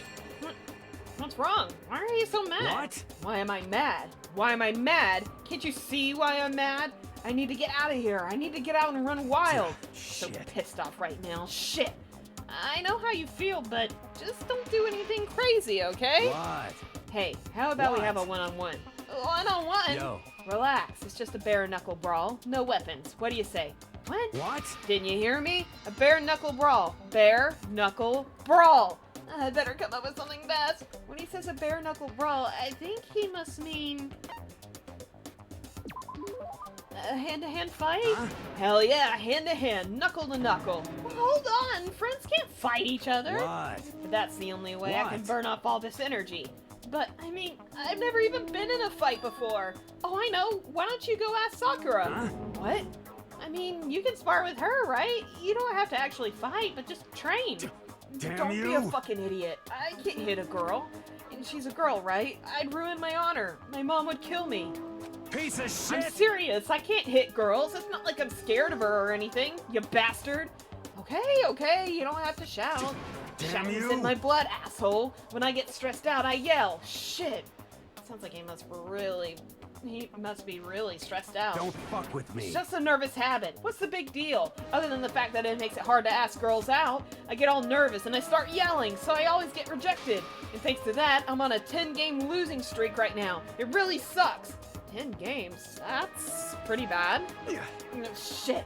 I'd forgotten about that too. Thanks for reminding me, jackass. How are you gonna make it up to me, shit stain? Now I'm getting all depressed. I'm out of here. Shoulder slumped, Mondo trudged away. I guess I kind of messed that up. But I did get to see a side of Mondo I had no idea existed. It was almost kind of cute. He'd murder me if he heard me say that, though.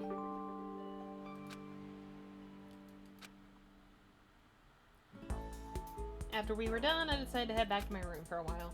I like Mondo. Pet he had.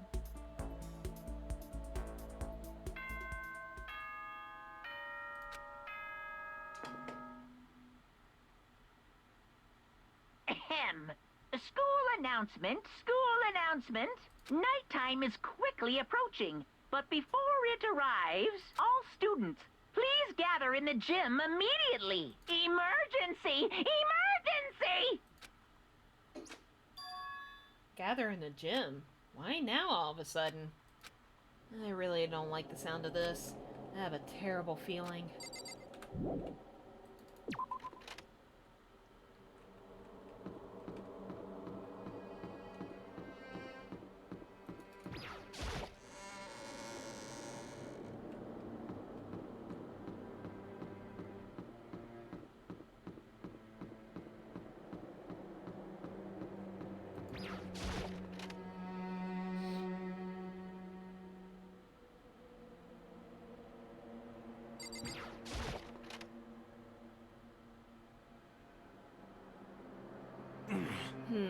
Asking us to gather together all of a sudden like this. What could he possibly want? Well, Indeed, what might await us this time?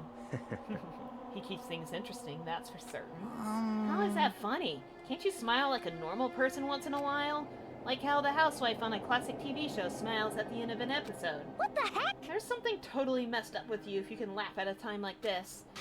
Which of us is actually messed up, Huh? Well, what's that supposed to mean? Nothing in particular, just admiring, that's all. I don't want to kill anyone, but I also don't want to stay here, living in blank denial day after day. I was just admiring how you could live like that and still keep your sanity. What is I'm this? not in denial. That reminds me. Remember how you kept talking about how the police or whoever would come help us? How'd that turn out? Seems to me there's no sign whatsoever of possible rescue. Well, That's just... huh? I wonder what actually happened. Certainly.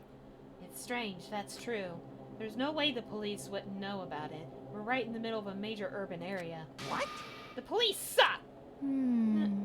On the contrary, the mastermind may be just that powerful to take control even of the police. Could it be? Oh, this might not be related, but don't say it. Hmm. Nope, gonna say it. It's not like It's some about occult last night. mystery. I was near the main hall, just staring off into space, when all of a sudden, I heard it. Huh? You heard what? Hmm.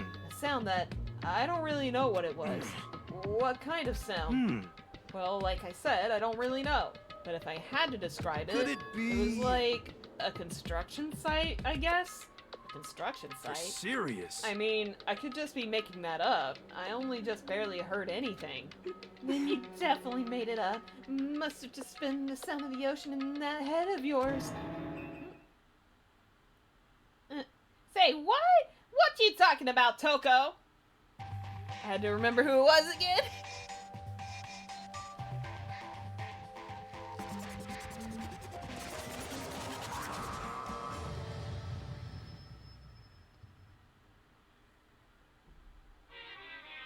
He's arrived. What Hero heard wasn't the sound of construction, but it could have been an explosion. Huh? Or maybe a machine gun. That can kind of sound like a construction in a way. What are you talking about? Beyond this point, my mouth is zipped. My lips are sealed. I am fully puckered. You could use any other word. It's a secret little secret. And? Fine. Then let's move on to what you can tell us. Why did you call us all here? Say what? You don't beat around the old bush, do you? Ready for me to get to the point, huh? If you But please. before that, you mind if I vent a little? I'm low on energy these days. My stitching's even losing all its shine and luster. I'm thinking it's probably become of this ho-hum, boring, old, everyday life. I'm looking for something with a little more stimulation. Something rife with danger and intrigue. Yep. Listen, can I just be frank? Today, The next Blacken I'm hasn't feeling shown up yet, and right. I'm getting bored! Hey, So I decided to come up with a new way to motivate you. Motivate? Is it another set of videos or something? Are you gonna show us some demented thing to try and drive us all to murder? Damn it! Drive you to murder? What a mean thing to say! Just awful! You hear me? I don't know what you've got planned, but we're not going to kill each other anymore. No matter what you do, I swear to God we won't. That's very big talk. Do your very best to back it up, okay?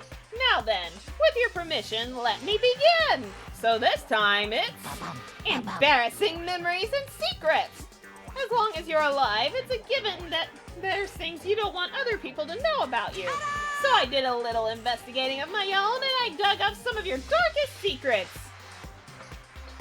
And those embarrassing memories and secrets are all contained in the envelopes I have right here. I'm going to hand them out now, so take a second to take a peek.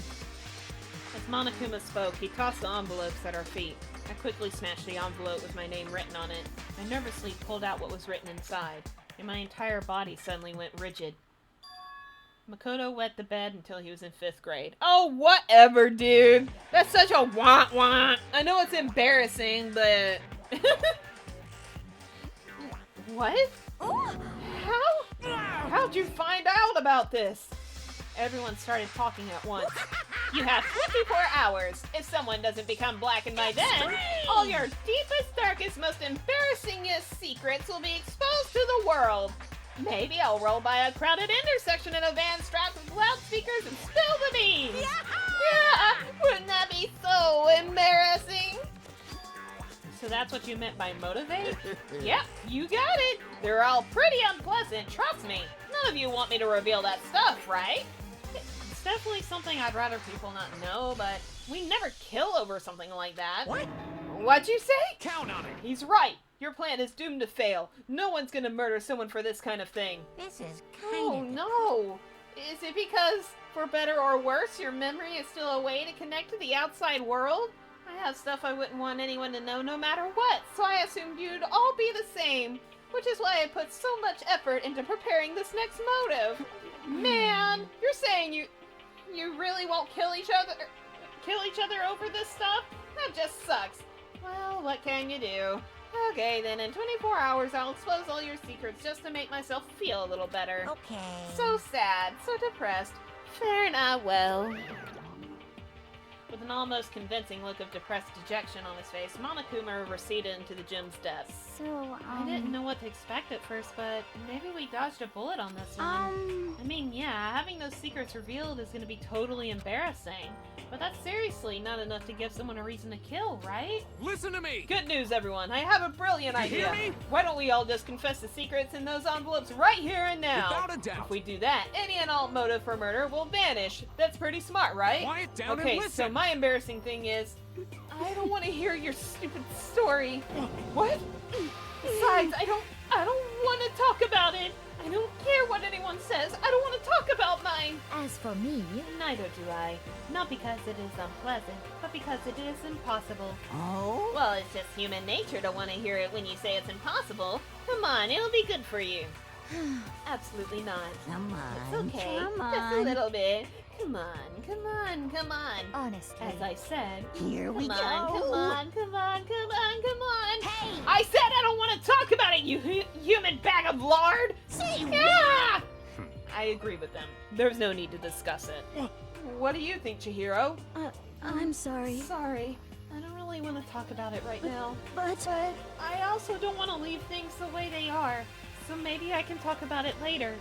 After I try my best to become strong. Then I can tell everyone. So, If you don't want to talk, you don't have to. I'm not super excited to talk about it either. That's true. If everyone's that much against it, even if my bro's the one that suggested it, I gotta say no. Well, that's okay then. Either way, if it's just a few secrets, I'm sure nobody's about to kill anybody over it. I hope you're right. A secret's so bad you'd kill someone to keep it. Oh my god, stomach. Calm down. Nobody's got something like that, right? Okay, I'll stop with all this secret talk, but... You hear me? Each of us has 24 hours to get ready. Having our secrets exposed isn't gonna be fun, but it's not like we're gonna die because of it. So, you know, don't do anything hasty. Well, The way you keep repeating it kind of makes me worry even more. Oh, okay, sorry. I know it's gonna be tough, but...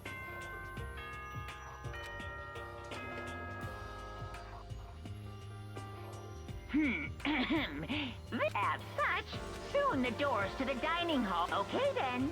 Sweet. Nighttime already, huh? Okay, let's all call it a day. Of course. Good idea. We need to prepare for tomorrow. I was left within an anxiety I just couldn't shake, but we left things as they were and left things as they lay. One by one, we headed back to our rooms. Secrets are memories you don't want anyone to know about. A way to connect to the outside world. Honestly, all that crap Monokuma was spouting didn't have any effect on me. There's no way anyone would kill over stuff like that. At least, that's what I thought. But maybe I was just being optimistic. Which is probably why, without too much of a struggle... Jeez, I'm more tired than usual. Super tired today. I fell asleep. But what I didn't know is that even then, a tragedy was taking place.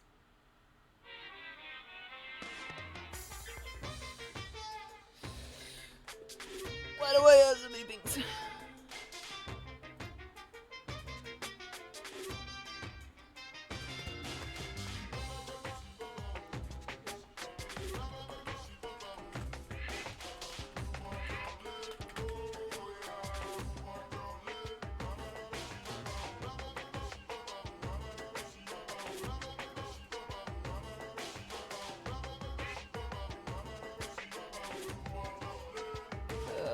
Where'd OBS go? I was just checking my pings. Hey, do you have a second? I want to confide in you.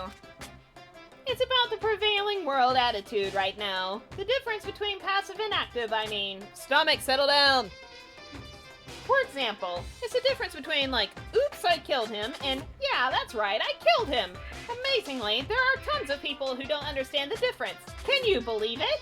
But there's a huge difference between oops and that's right. You know what I'm saying, right? Anyone can kill someone in the heat of the moment, but surprisingly few can do it with calculated intent. To make that choice, then put it into action, it's way harder than just letting your emotions lead you. It's all about preparation, resolve. So maybe you're wondering, what's the point I'm trying to make? well, I'm not totally sure myself. Maybe you should try reading between the lines.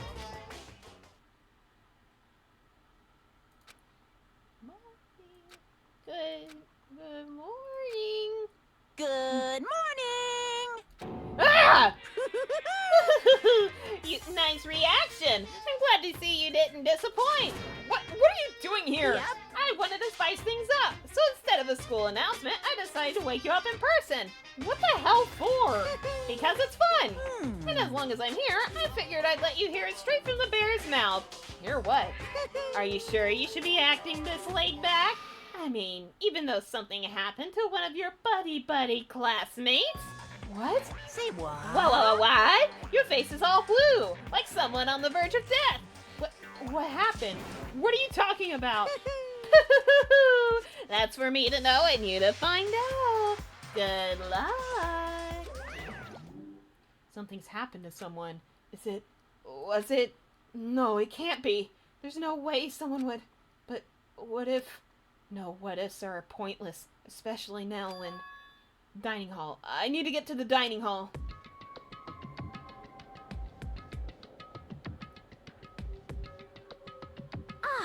Makoto! Are you okay? Hey, Did Monokuma talk to you too? Hiro, Hina, Sakura, and... Byakuya. You're the only ones here? Where's everyone else? Either they're already off trying to verify what Monokuma said, or they've fallen victim to the something that Monokuma mentioned. The something? Perhaps. Can't be. Has it happened again? Murder? After hearing what Monokuma had to say, the worst possibility forced its way into my mind. It took everything I had to drive that thought away. So, if something really did happen, does that mean someone did it because of what happened yesterday? Huh? It can't be. That stuff was just a bunch of old memories. Just old memories? Don't be so sure about that. Clearly, someone felt it was more important than that. Huh? To judge someone else's values based on your own outlook. You realize how dangerous that is? What the heck? Why didn't you say something yesterday? Naturally. Did you already forget? This isn't a co-op game. It's every man for himself. What good does it do me to go out of my way to help you? Just the worst. Stop saying that already! There's something wrong with him for serious. Did he get brainwashed or something? Wait. That's not important. What matters right now is that we find out what happened. That's fine. She's right. Let's all split up and begin looking. The game is afoot.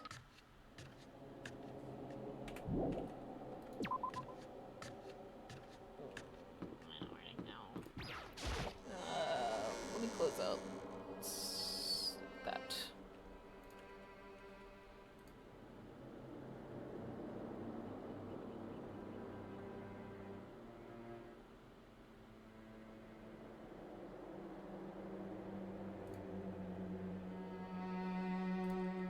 Okay. Running. Where are we at? 1 hour, 46 minutes. It's done that time.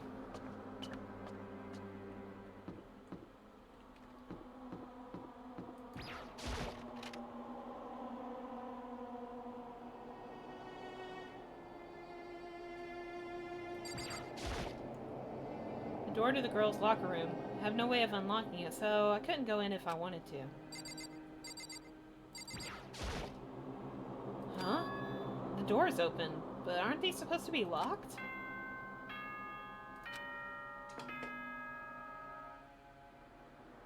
For this investigation, I have unlocked the doors. Please look around to your heart's content. Investigation? It's all clear now. Just as I thought. Byakuya! I see. Judging from what he just said, there can be no doubt a murder really has taken place. Come on! In the locker rooms. They're suspicious. Very suspicious indeed. Wouldn't you agree? Huh? Suspicious? It seems nobody searched the locker rooms. Let's start with the girls' locker room. He was muttering as if talking only to himself. Without waiting for a reply, he pressed his hand against the girls' locker room door. And the door swung open without a sound. Just in case. For the lurkers. In that moment, time seemed to freeze.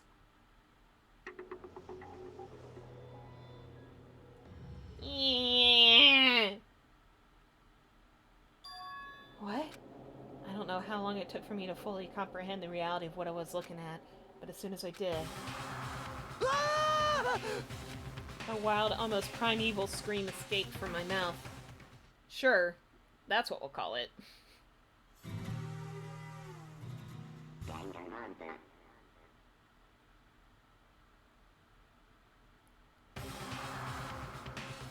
I tried to suppress my screaming, but it was useless. It surged out of me like water from a spring gushing out of the ground. Byakuya, on the other hand,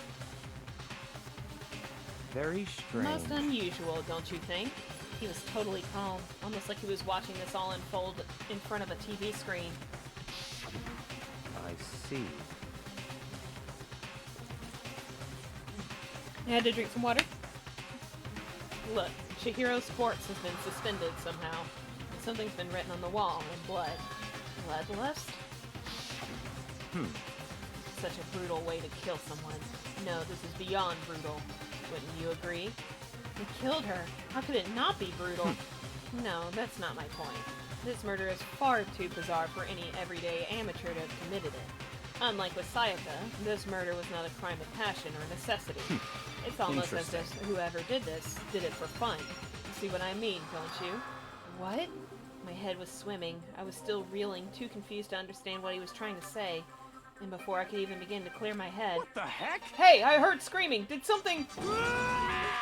Chihiro?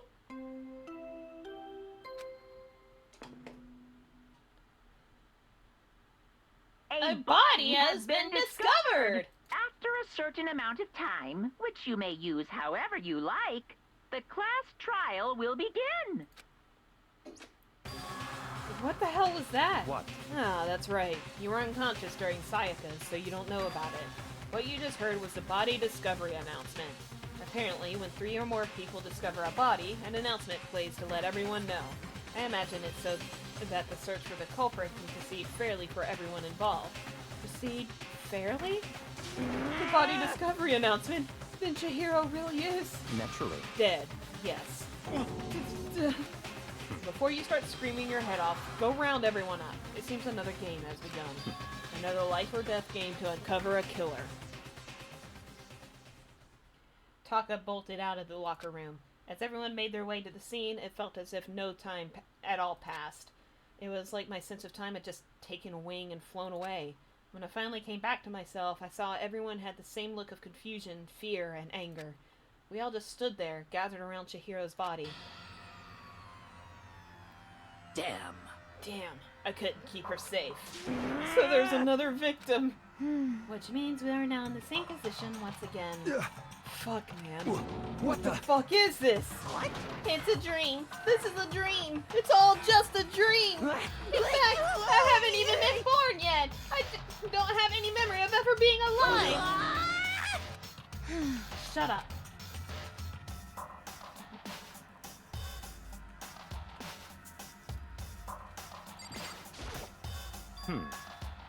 Oh my god. No. The word bloodlust is written on the wall in blood. So, I don't think it's any kind of dying message. It's just too strange. But you know, that thing about writing bloodlust in blood, doesn't it sound kind of familiar? A murderous fiend who kills again. Oh, that's right. He already said this.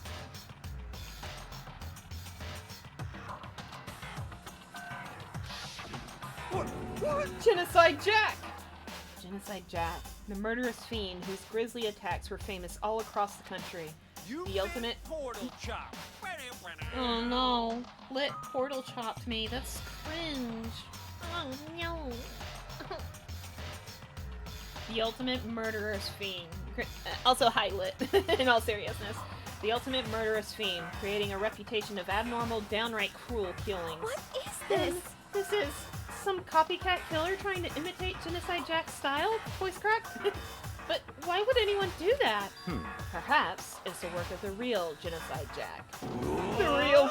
Wait, are you saying Genocide Jack is here in the school? No way! There's no way! But going so far as to write bloodlust at the scene, I am surprised at their stupidity. Well, I can't imagine a worse situation than dealing with a stupid murderer. What is it now? Toko! Hina was pointing toward the entrance to the girls' locker room. Toko was the last to arrive, and now she was just standing there. No! Why? Why? Why? Why? She fainted! That did not sound good! Toko! Hina rushed over to the collapsed Toko and started trying to shake her awake. Toko, are you okay? Come on, wake up! Oh, that's right. I just remembered what she said about how she faints anytime she sees blood. Oh. So she is hemophobic. I imagine she does not watch too many horror films then. This isn't a violation of the rules, right? I mean, technically she passed out somewhere besides her room. No, I think it should be okay. The regulations prohibit sleeping, like on purpose. Ah, so since she didn't faint on purpose, it doesn't count? Gotcha. Just a second. Toko, can you hear me? Hey, you gotta wake up! As if she'd heard her, Toko suddenly shot awake, as in she literally jumped up from where she was laying. It was such a strange reaction, I was at a total loss for words. She leapt straight up into the air, changing her stance as she did. In no time flat, she was just standing up. Ignoring the physical contortions she had to go through, her motions were totally haphazard. Huh? What? Sorry about that. I was just so shocked, you know? It happens, right?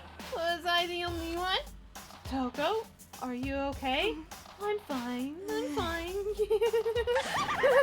Whoa, is that a dead body? Hey, are you dead? have hit her head real hard when she fainted. The world has a front and a back, a top ending and a bottom, a sea of truth and a web of lies. Well, This is quite concerning. I mean, she sounds completely different. No, everything's fine. At least the stutter's all gone. That's a good thing, right? I see! It's clear to me that everything is not fine. Your eyes seem strangely vacant. It might be best if we take her back to her room for the time being. So, I don't mind taking her, but could someone help me? Mm-hmm. If you need help, I don't mind. Taka, could you help me? Huh? She totally ignored me! Very well. You take care of the girl, and the rest of us can begin the investigation right away. Can I assume nobody has a problem leaving Sakura and Mondo on guard duty again? Hold on a second. Rushing to an investigation? The mastermind isn't behind that. After what happened last time, surely you realize that. Don't make me repeat myself. There is no question that Chihiro was murdered by someone among us. Isn't that right, Monokuma? Of course. Right is rain, but don't take it as a bad thing. It's just a fact of life, because that's how graduation works. Then it's happened again? Is that what you're saying? Then another one of us killed a fellow classmate?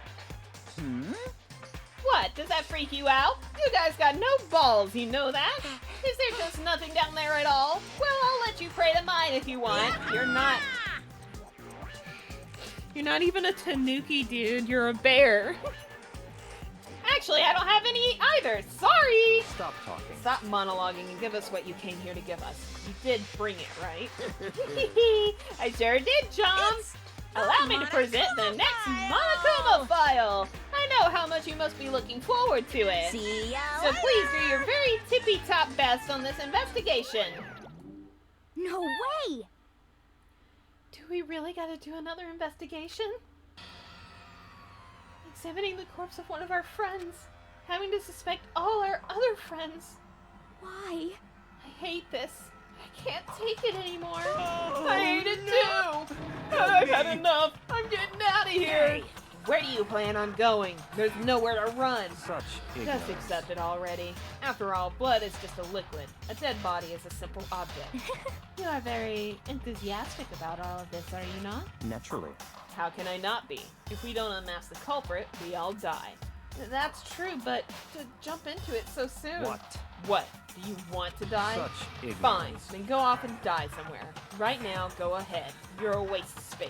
A dead Damn body you. is an object? Piece of shit! Chihiro wasn't an object. Show a little respect, or I'll beat some into you. Calm down. Everyone stop bickering. Listen, there's some truth in what Byakuya said. Kyoko, Because... if we don't solve the mystery and find the killer, our own lives are forfeit. And if Byakuya is right that Genocide Jack is somehow the one who killed Chihiro, That's right. then unless we do something, more victims could start piling up. What? Forget more victims. If we mess this up, we're all dead meat. Hey! Hold on. If that's your worry, you don't gotta worry any longer. In any one killing game, the guilty party may only kill a maximum of 2 people. What? I don't remember any rule like that. Actually... I just came up with it. I mean, if one person went around and killed everyone, your lovely student life would be all over, right? So then. In that case, why not limit it to 1 person? Hey! Well, in a good mystery, you don't want to miss out on at least the potential of a serial killer angle. No! Just one would totally murder that possibility. Punishment is Farewell for waiting now. for I'll you. catch you guys at the class trial. I can't say I understand his thinking, but if we can kill up to 2 people, then one more person's life could still be in danger, which is definitely Interesting. not good. We need to uncover the culprit before something else happens. You son of a bitch! You need to shut the fuck up! So, Well, for now, Taka and me are gonna drop Toko off at her room. Nice! I'm gonna get dropped off! there is nothing to be We done. have no time to stand around here. We must begin our investigation tout de suite. If we do not solve the mystery of who killed Chihiro, Is that okay? then we will quickly follow her to the afterlife. That's true. I hate this, but if I want to survive, me and everyone else, we have to do it. We don't have any other choice. First of all, I'd better check the Monokuma file to see exactly what's going on. The victim was Chihiro Fujisaki. Time of death is estimated to be around 2 a.m. The body was discovered in the girls' locker room on the 2nd floor of the school. The cause of death was a blow to the head with a blunt object. She was killed instantly. That's all it says. Well, it's not like there's any point in complaining about it. No matter what, I gotta do what I gotta do. Hey, Makoto, do you have a second? Huh? Did you need something from me? Naturally. Of course. Life without purpose is quite dull, you know. So what did you need? I'm gonna let you cooperate with me during my investigation. Huh? What? I'm purchasing your talent. The same talent which allowed you to solve Sayaka's case. Solve? No, I just... Stop talking. You seem to have some limited use, which is why I've chosen you. You had the honor of contributing to my investigation. So you're inviting me to come with you? You're doing it in the most arrogant way possible, though. Let's go. Now then, shall we get started? But we need to get moving. There's no time to be standing around. I don't really know what just happened, but it looks like I'll be working with Byakuya on this one. She took her time examining Chihiro's corpse. She poked and prodded, going over every inch of the lifeless body. You're a very strange woman, you know, being able to touch a dead body with absolutely no trouble.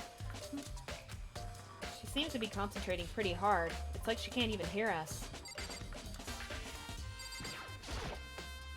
The word bloodlust is written on the wall in blood. What's the meaning behind it?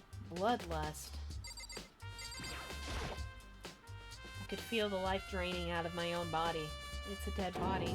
Chihiro's dead body. Very strange. The more I've looked, the more strange it all seems. This must be Genocide Jack's handiwork. Well, but... What? But we're still not sure he did it. Is that what you want to say? I wonder about that.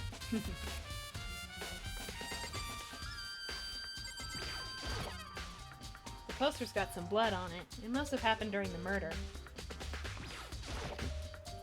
There's a fresh blood stain on the carpet. It must have been splattered with blood during the murder. There's a dumbbell on the floor, and this is a blood stain. There's a blood stain on the dumbbell. The Monokuma file said a blow to the head with a blunt object is what killed her. Does that mean this dumbbell was actually the murder That's weapon? right. I don't imagine it could have been anything else.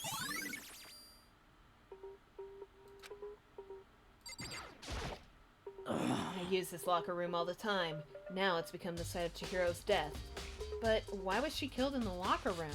Actually, if you think about it, she could have been killed somewhere else and carried here. She is very light, that is true.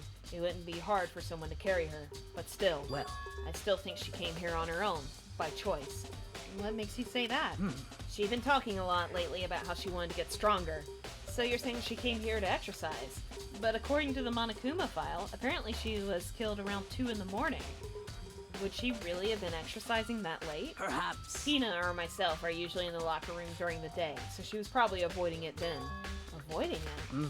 Although we invited her to join us more than once, she never showed up. So I can only assume she was trying to avoid us. Instead, she came to exercise in the middle of the night. However... And instead, she came to exercise in the middle of the night. Perhaps. But it's difficult for me to imagine she would have come alone. She did want to start exercising, but she specifically mentioned she couldn't do it by herself. She needed support from others. So you're saying she could have come here in the middle of the night to train in secret, but that she also would have come with someone else. It's a possibility, I think.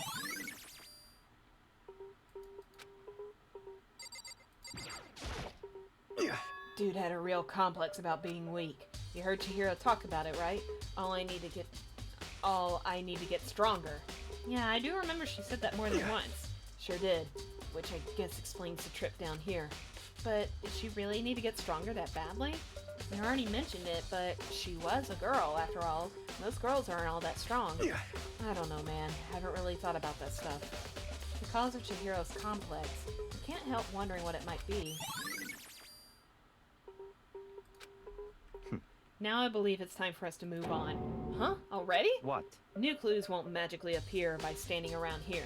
We need to check every aspect of this case. That's true, but... Let's go. If you're satisfied, let's hurry up and proceed. He's so pushy. I got caught up with the wrong person this time.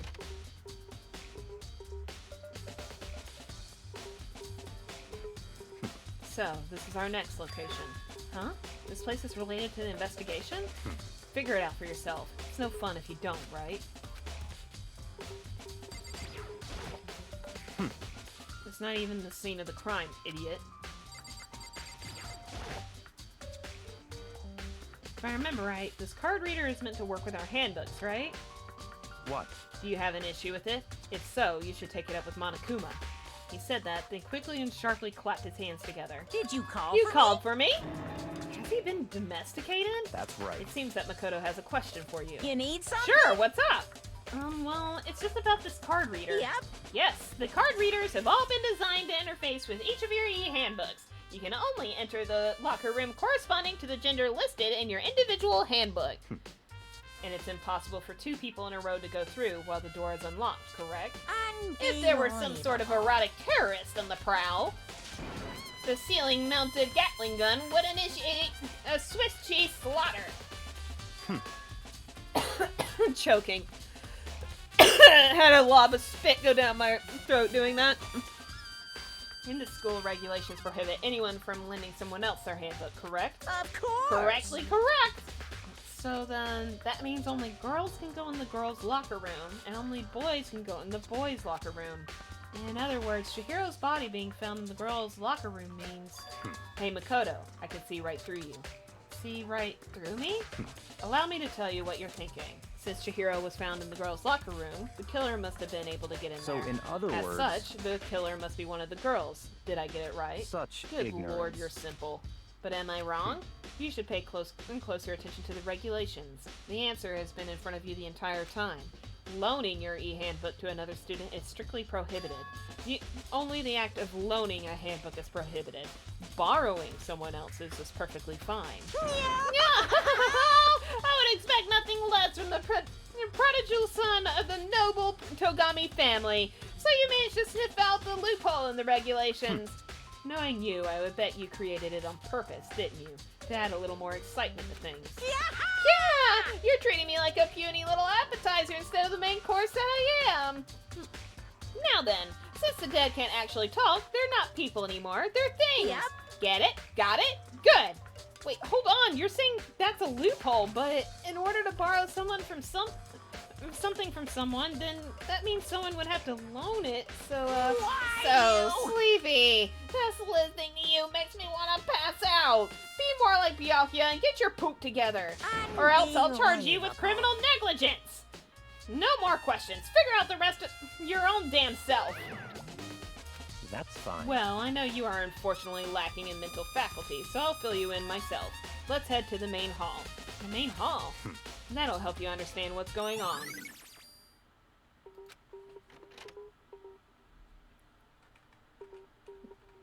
I'm trying not to die. I'm trying. We came to the main hall. So what are we looking for here?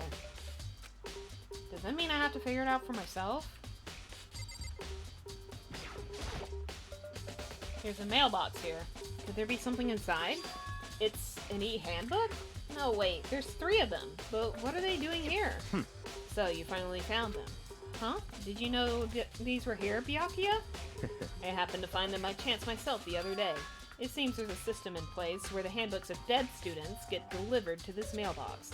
So then, these 3 handbooks belong to Junko, Leon, and Sayaka? You can go ahead and confirm it yourself. I immediately turned on one of the handbooks, and when I did...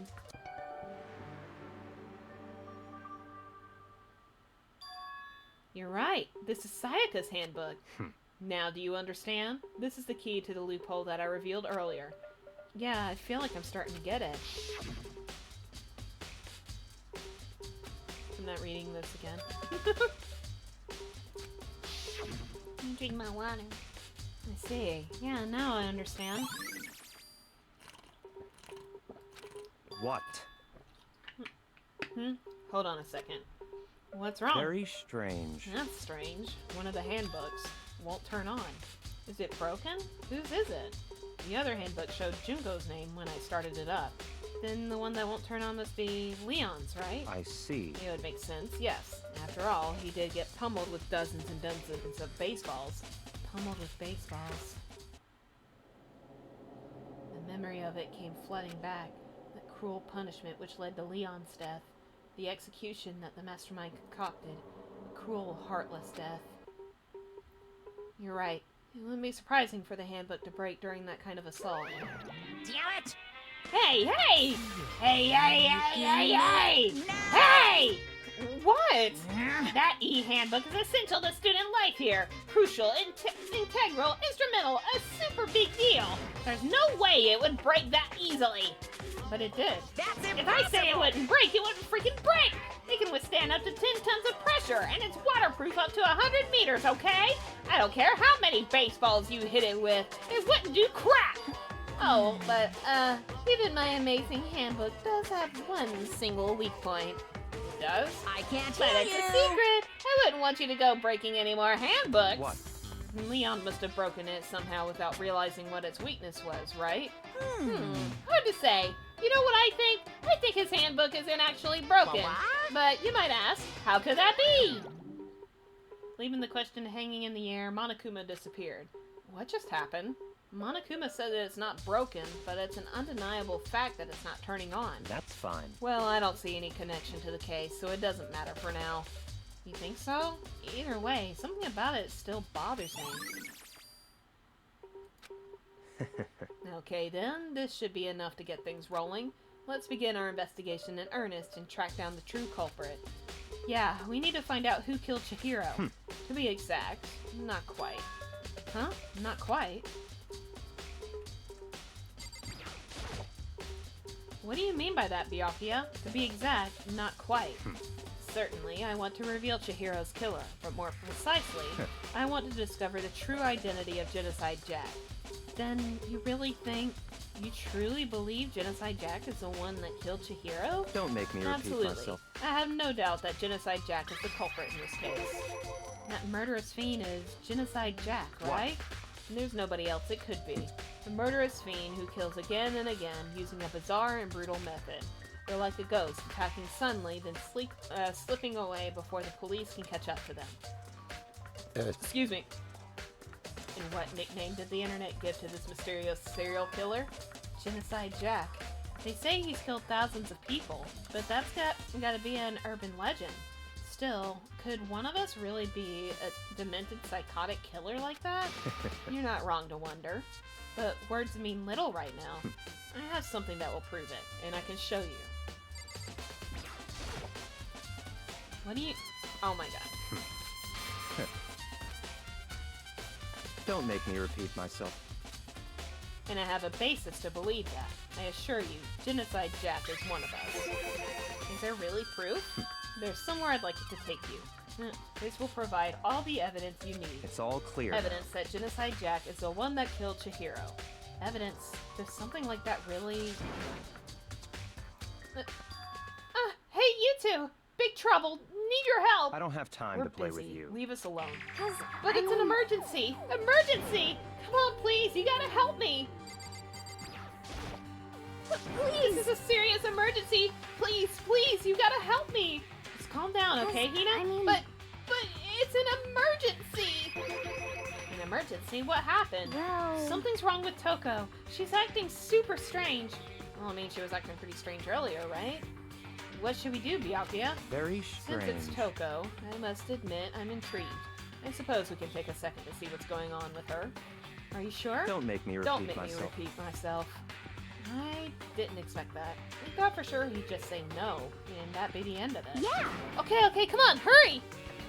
Wait for us, Hina! Let's go. It looks like she headed to the dorms, to Toko's room most likely. You're right.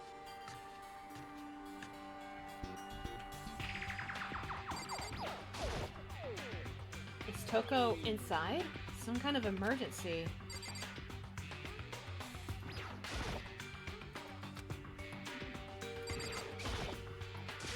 You guys are too slow! I think you're just too fast. So, what's this emergency? So, Well, after what happened in the girls' locker room, we left Toko in her room so she could lay down.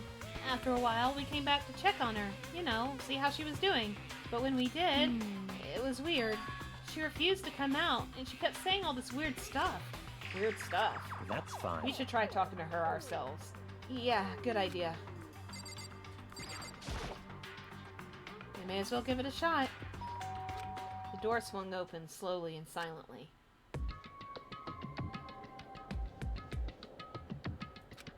Holy crap! An aura of negativity flowed out from behind the door, forcing a gasp out of me. What? Oh, nothing. It's just that, Hina was really worried about you, holding yourself up in your room.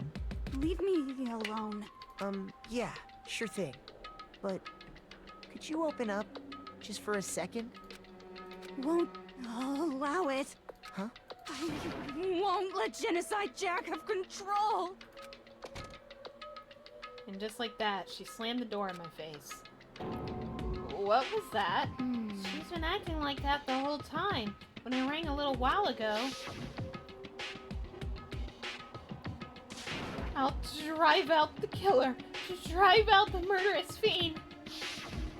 It doesn't make any sense, right? I was afraid to leave her in there alone, so I tried to bust down her door.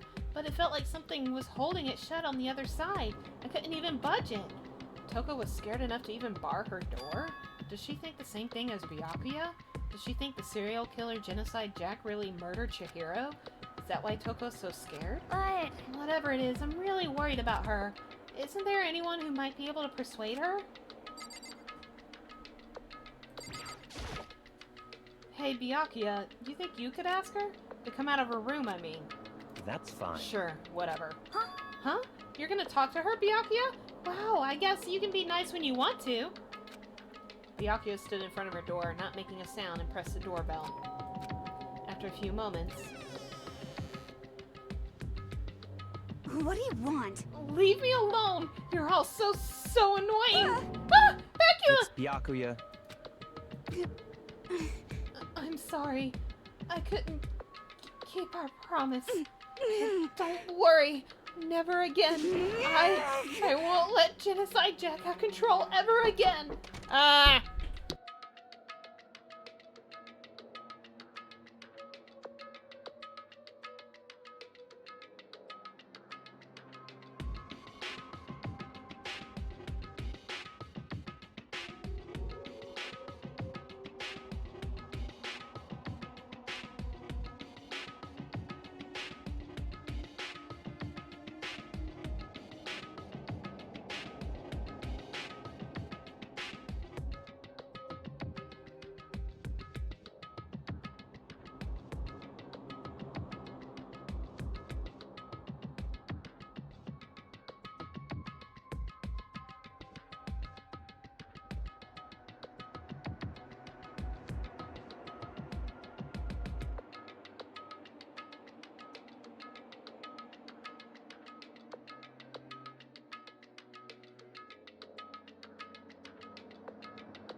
Okay, my bad.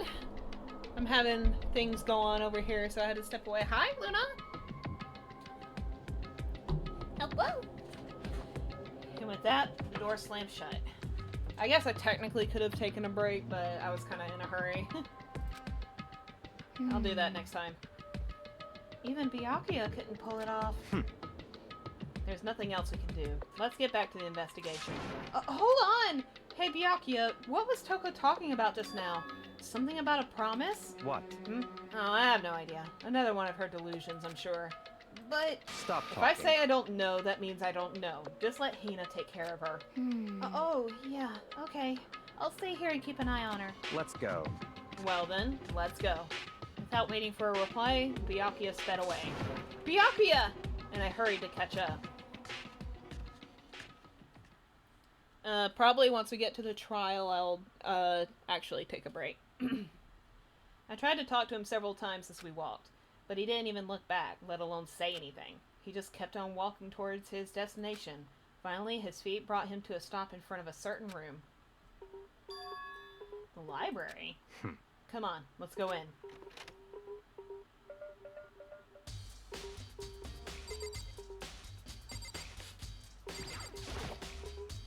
If I remember, on the other side of this door, it's the archive, right? Hurry up and go inside. Oh, here? Let's go. It'll all make sense once you're inside. I don't know why I got food when I still gotta read a whole bunch. Whoa, there's so many books and files! And so much dust, too. So, in other I words... would say there's enough value in this place to endure the dust.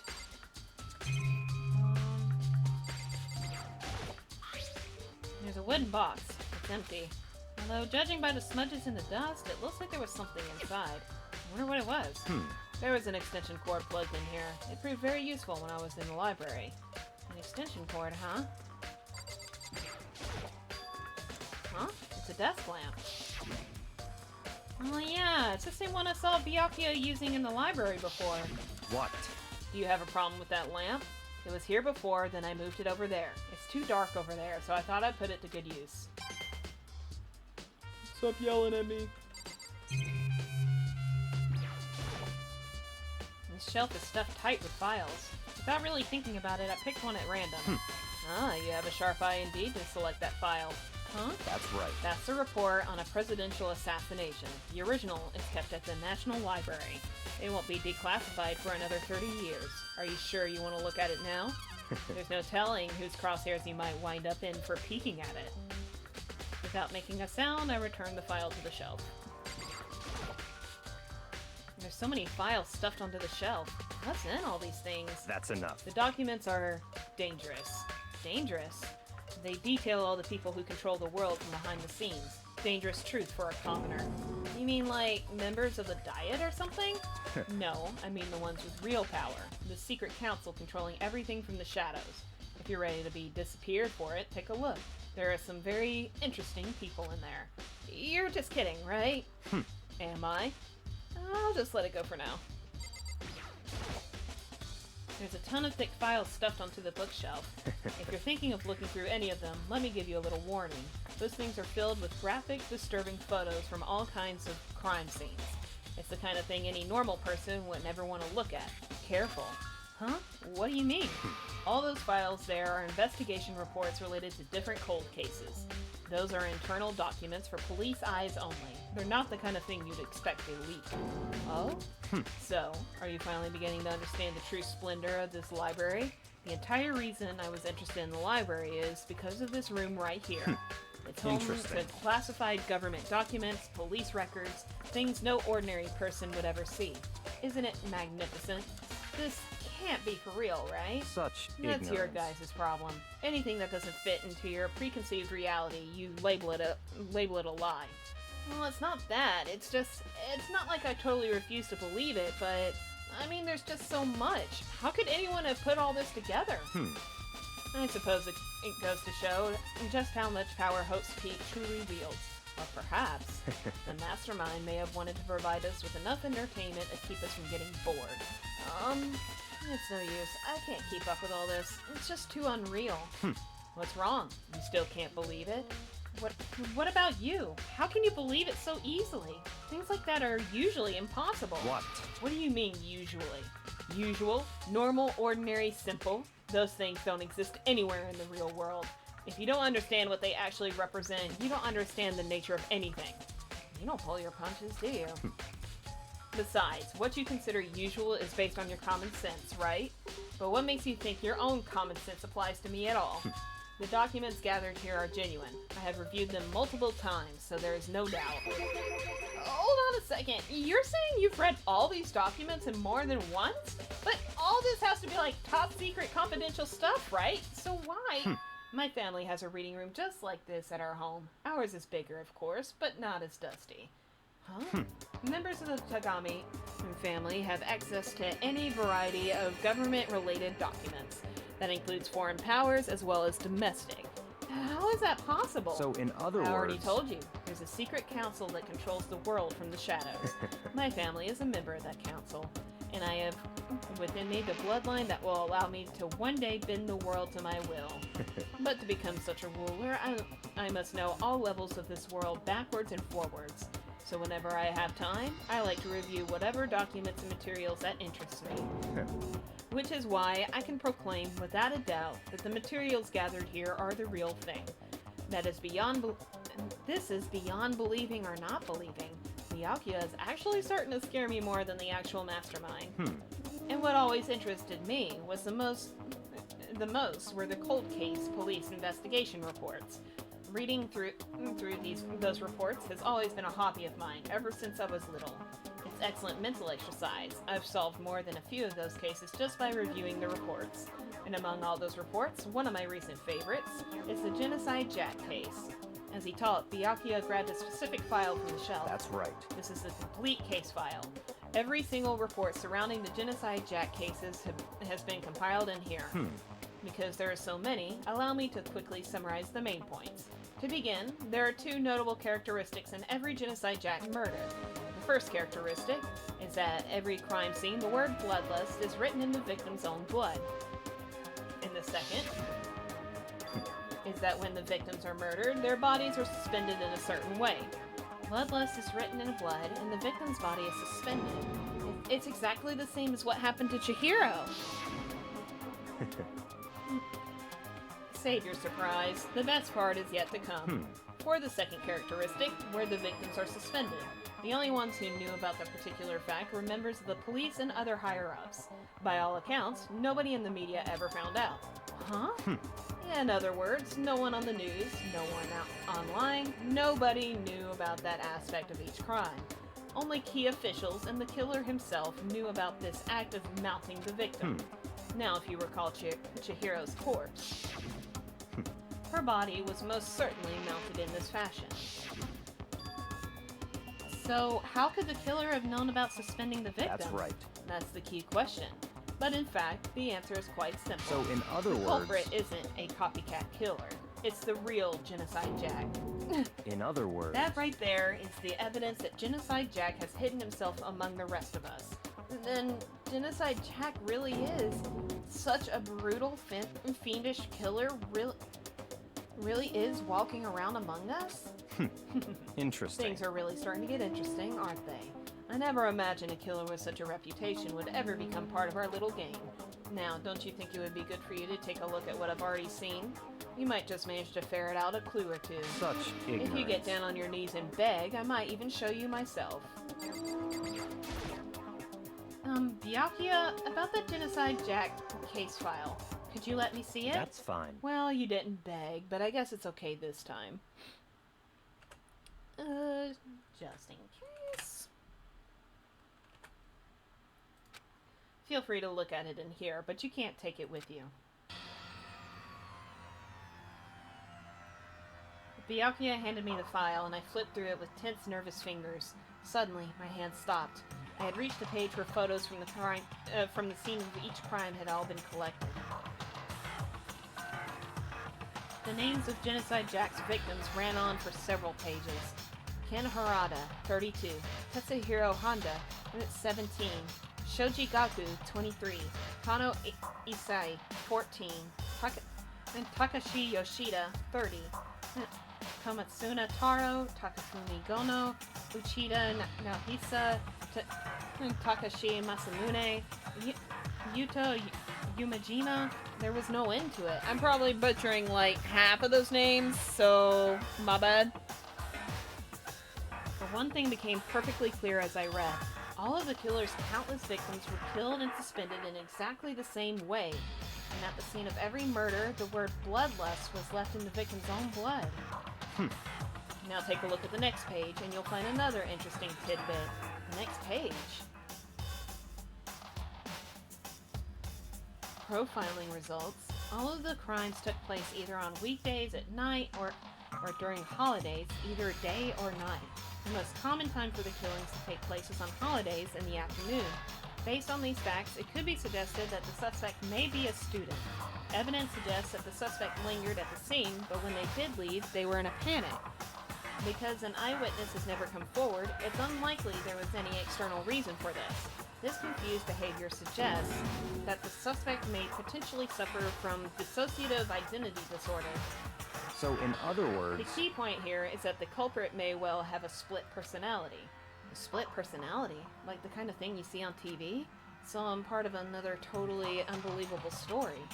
But this one is way more unbelievable than anything else up till now. Or maybe it really isn't. I don't know. I feel like my mind has gone numb. Let's go. Alright, we should keep going soon. Huh? Where are we going? Anywhere but here. We finished our business here, haven't we? Wait, Byakuya! As usual, Byakuya turned and left without another word. I hurried out of the library to catch up. Well, this is where we part ways. I have some things I need to take care of before the class trial. Huh? Just all of a sudden like that? I don't have time Come to play on, with enough you. of your annoying misapprehensions. Did you really think we'd be together the whole time? Take responsibility for yourself and do something useful. Move the investigation forward on your own. Goodbye. Well, goodbye. And just like that, he was gone. Just as quickly as he'd asked me to join him, he cut me off. In the end, I felt like I was just some plaything getting tossed around. And at the same time, I'd uncovered some really important clues thanks to him. Genocide Jack. He's the one that killed Chihiro. And that murderous fiend. He's one of us. But who is it? I have to find that out, no matter what it takes. And to do that, there's somewhere I have to go investigate one more time. I have to go back to the crime scene, the girls' locker room. I should check the boys' locker room, too. And the others might come up with some info I might find useful while I'm at it. I need to find out everything I can. Okay.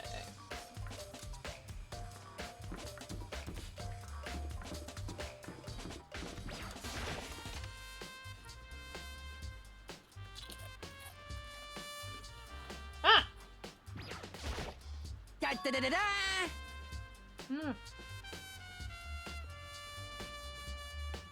Hold on. I got crap stuck in my tooth. Ding, ding, ding! Hifumi has discovered evidence revealing the identity of the culprit! I feel as if... Another stat increase for me! Evidence? What did you find? I cannot reveal that just yet. That's it. But I guarantee sure of that it. what I found will steal the killer's breath from his lungs. Are you sure about that? Oh yeah. Miss Ludenberg said she'd witnessed something worthwhile too. Really? What did she see? Well, She it refused would to tell me. seem- It's like when a girl bullies the boy she likes, right? Right? Okay, so where's Celeste now? The warehouse by the dorms. She was there, but at the same time not there. What's it gonna be?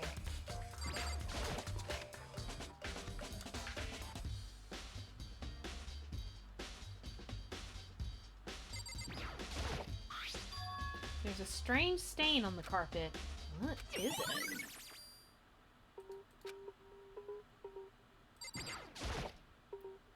Huh, this poster. It's a popular boy band called Tornado. Somehow it doesn't quite seem to fit in the boys' locker room.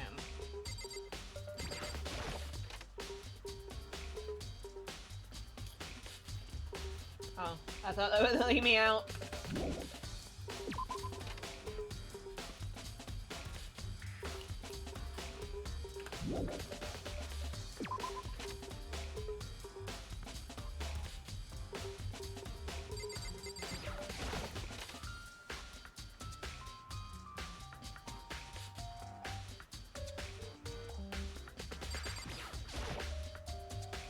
word bloodlust is written on the wall in blood, just like in all those other genocide Jack cases.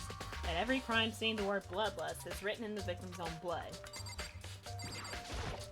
Damn. Chihiro's presence here was especially weak. Her body and her soul. No To forgiveness! target such a helpless being, it's unforgivable. What a wretched beast to do such a thing. I cannot forgive this. I could feel the life draining out of my own body. It's a dead body. Chihiro's dead body.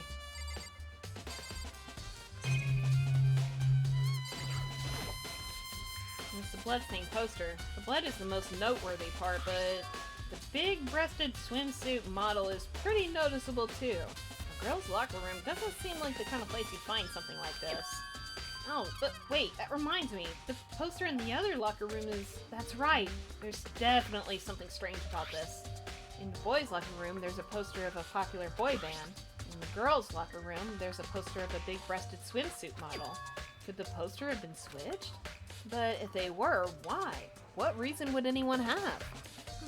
Maybe I should talk to someone who knows a little more about the locker room.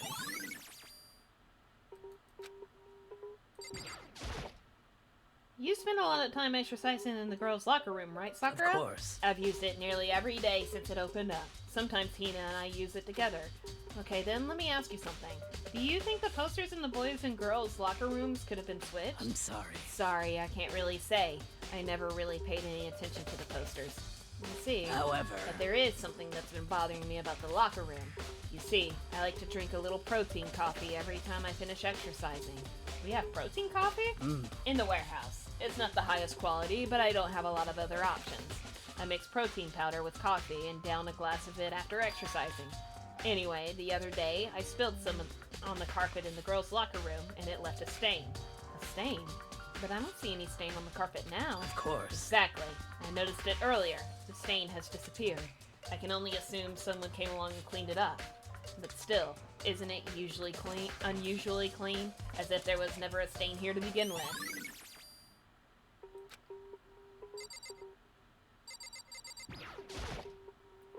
There's a blood stain on the carpet. It can only have been caused by Chihiro's murder. Hey Kyoko, have you made any progress on your investigation? Indeed. Generally speaking. However, But I have to get going. I have something unrelated to take care of. Something besides the investigation? What is it? well, Nothing you need to worry about. Just concentrate on the murder. But so then, before I go, let me give you one piece of advice. You should examine Chihiro's body one more time, thoroughly. Also, her handbook is missing. You might want to determine its whereabouts. goodbye. That's it. I'll be praying for your success. With that, Kyoko turned and left the girls' locker room. I guess I'll take another look at the body then. And Chihiro's handbook is missing? That's definitely worth worrying about.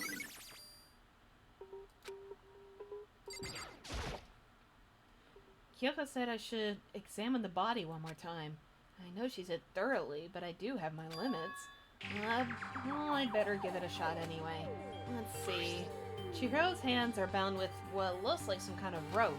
The rope was used to prop her up in a kind of crucifix position. Huh? This rope has a plug? Wait, so then this isn't a rope at all! The more I think about it, the more that's not the only thing that concerns me. Chihiro's fatal injury was the blow to the head, which means someone struck her in the head in order to kill her. That's right, there's the issue of her being suspended and the fatal blow. At first I didn't see any reason to think too much about either of them. But seeing them again after looking through the Genocide Jack file, something's not quite right. What does this all mean?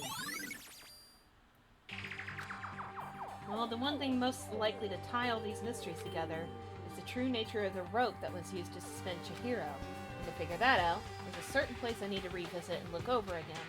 Plus, it might help to look at the Genocide Jack case file one more time.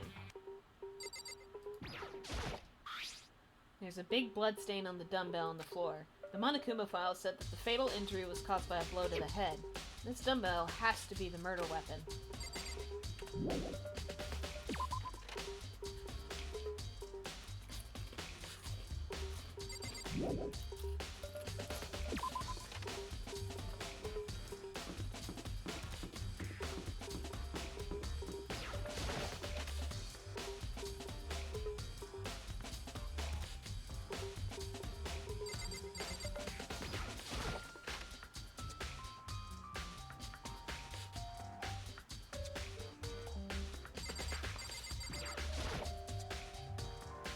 The one box is empty.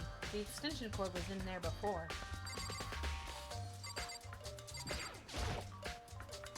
I want to take another look at Genocide Jack's case file. I know it was around here somewhere. Huh? It's gone! Did someone take it out of the archive? But the only one who would do something like that, I can't think of anyone but Byakuya.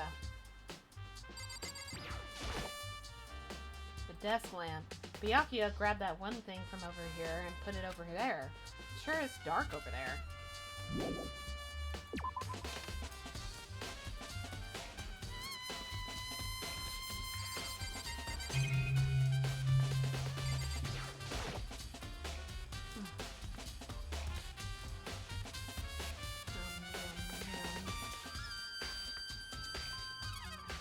Huh?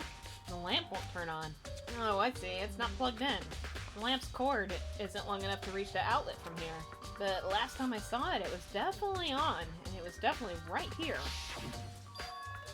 Oh, that's right. Byakuya was using an extension cord. But there's no extension cord here now. I wonder if...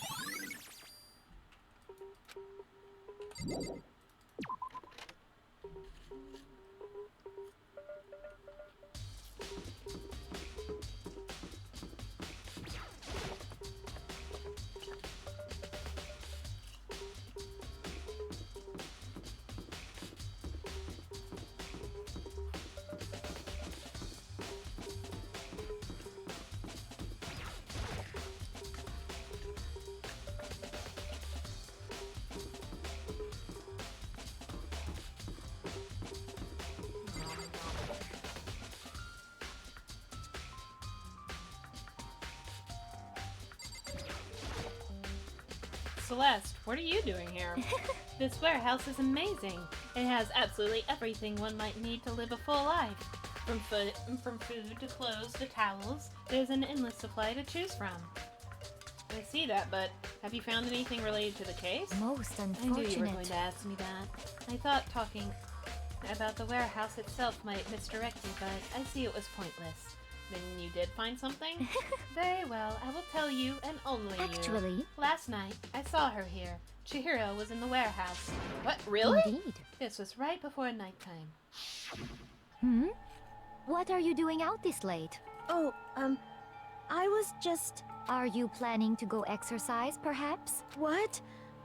How did you know? Because I can see a blue track jacket sticking out of that duffel bag you're carrying. Oh, you're right.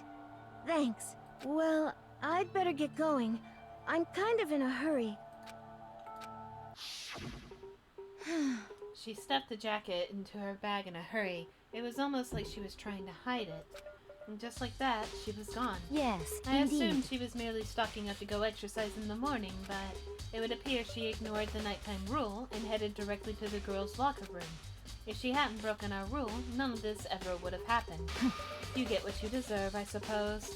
So apparently, she went to the girls' locker room late at night in order to exercise without anyone knowing. But the strange thing is, there was no trace of the track jacket or duffel bag Celeste says she saw Chihiro carrying, which would mean the killer would have gotten rid of it somehow.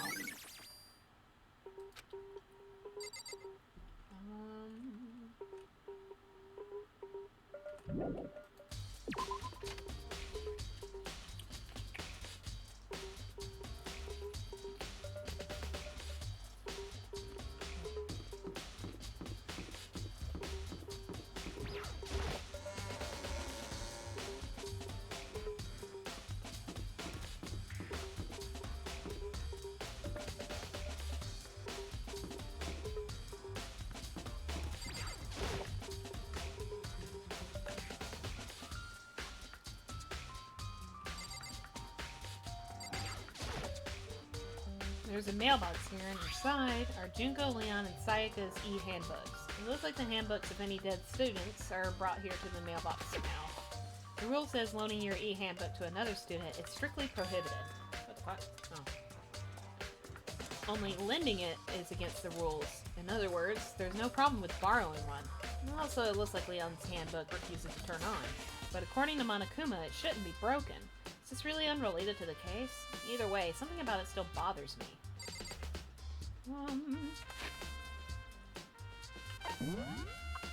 What am I missing here?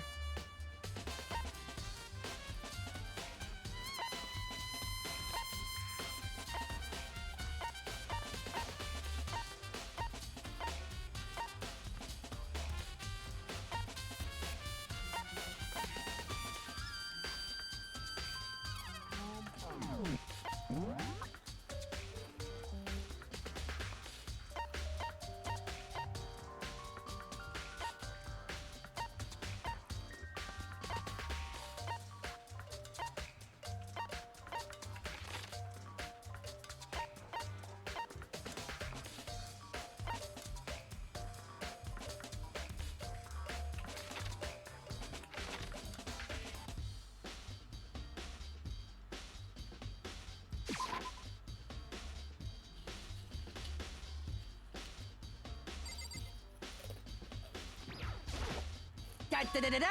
I've... That's it.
Did go.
What am I missing here?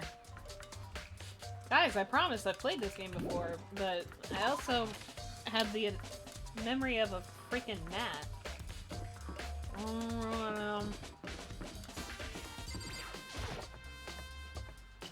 Let me think.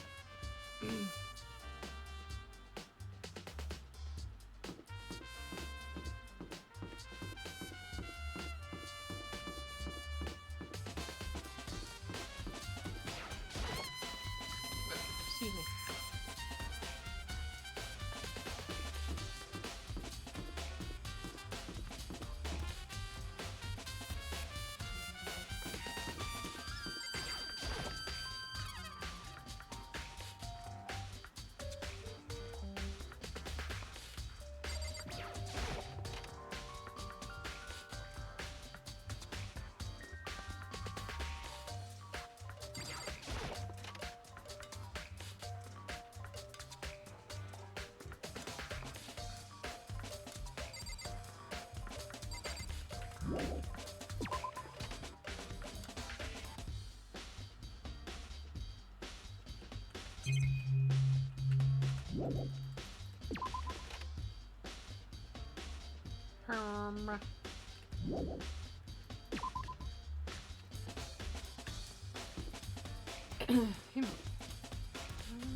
Oh, Hina, how's Toko doing? Same as before. She won't come out, and she just keeps on mumbling something about Genocide Jack. So I just left her there. You left her? My head was all swimming, and I was getting pretty hungry. Yeah. Oh, but don't worry. I'm gonna head back as soon as I'm done eating. Toko's not exactly pleasant, but I'm still worried about her. Speaking of which, what are you eating? Huh? A donut, of course. Of course. There's two things I'm sure God created. Outer space and donuts. Really? I bet Chihiro would have liked to eat more donuts. Maybe that was her one big regret. Hi, Silver. Hello. I should have tried to spend more time with her. Come to think of it, who did she spend time with? Well, Yeah, she was a little bit strange. Didn't really hang out with the other girls much. It was like she was trying to keep her distance from us. Actually, Sakura said something similar. She said that even though you and her invited Chihiro to exercise with you, she always refused. yeah, totally. Yeah, it's true. And it wasn't just us either. It was like she stayed away from all the girls. Was she just shy? I don't know. She talked to the boys all the time. Excuse me. Isn't it kind of weird to be shy around your own sex, but totally fine with the opposite sex? Oh wait, maybe she was used to guys spoiling her. The law says you can't judge a book by its cover, right? I think so. I never really saw her as that kind of girl. There we go. That's what I was missing. I'm sitting here going, it's like, what am I missing?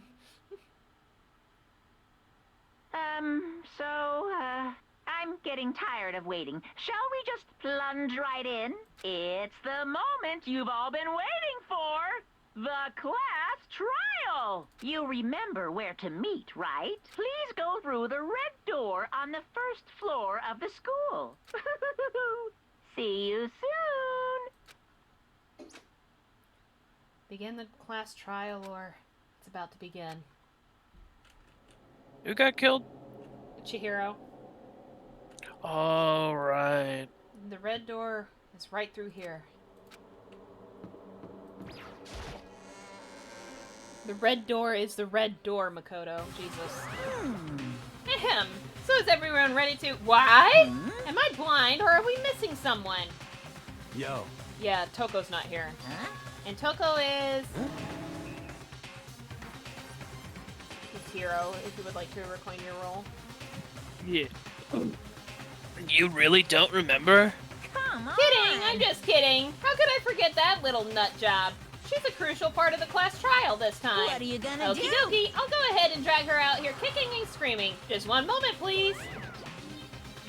And just like he said, a few minutes later, he reappeared, dragging Toko behind him. I told him I didn't want to, but he forced me. I can't believe you would drag a girl around. Terrible. You're terrible. Whew, so now everyone's here, right? Okay then, hustle up to the elevator and let's get this show on the road. I'll see you guys down there. Let's go. So, shall we get going? It's time to find out who killed Chihiro. Chihiro Fujisaki. She was so gentle, so calm and meek. Nobody had any problems with her. Someone made the choice to kill a girl like that. And that murderer is one of us. Someone standing right here. You have no choice, right? You have to do this. It's true. Yes. I gave a small nod in reply. With one last deep breath, I walked toward the elevator on shaky legs. With each step forward, I could feel my heart starting to race faster and faster. As soon as everyone was on, the elevator began to descend. I couldn't get a handle on my emotions, couldn't stop speculating. The steel box sank with heavy clunking sounds deeper and deeper into the ground. And as we went deeper, the uneasiness in my heart grew bigger and bigger. The elevator was unaffected, however, and continued to descend without hesitation, until finally, it came to a sudden stop. What do you think? I redecorated! Isn't it so fresh? Isn't it so exciting? Don't waste our time with stupid questions. Let's get this over with. Very Good. You're raring to go. Gotta say, I don't hate it. Not at all. Well? Okay then, let's get this show on the road. Chills, Everyone, chills, please find your chills. assigned seats. And so, the curtain opened once again. I'm not fucking reading this again. Deadly class trial. It's too cheesy. Something about it is just like... Dedication. Alright, as promised, now that we are at the trial, I am going to take a break, make a sandwich, because I did just grab some crackers and then sat down, and I'm just like, why did I do that? I still have to read. Alright. Go make me some bitch. Make a some bitch. I'm gonna just leave the game music on, because I probably won't be gone too terribly long. Well, no, hold on. I'm gonna mute it. And put on this. Alright. We are gonna... Where the heck? There it is. We're gonna go on break. Be sure to use... to play around with the fishing game. With exclamation point fish. And we will be back in just a little bit. Don't go anywhere.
Alright, and we're back. I took a little bit longer because I noticed as soon as I was officially BRB it was 3 hours. I'm like, okay, so I'll just do like 15 minutes.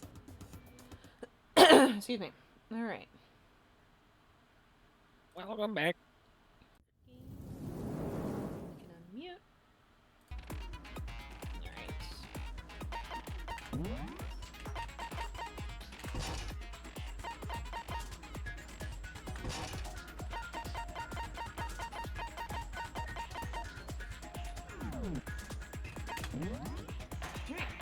Alright.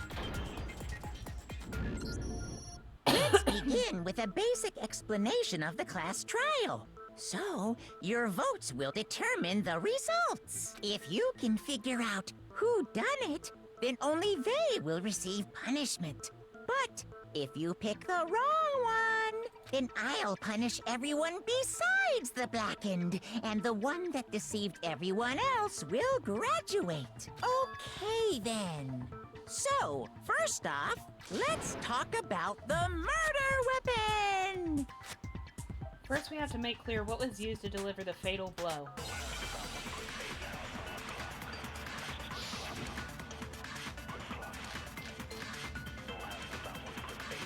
Chihiro's fatal injury. It appears it was a head wound. According to the Monokuma file, the killer used a blunt instrument. But what kind of blunt instrument could it have been? I bet it was an iron pipe. No, that's wrong.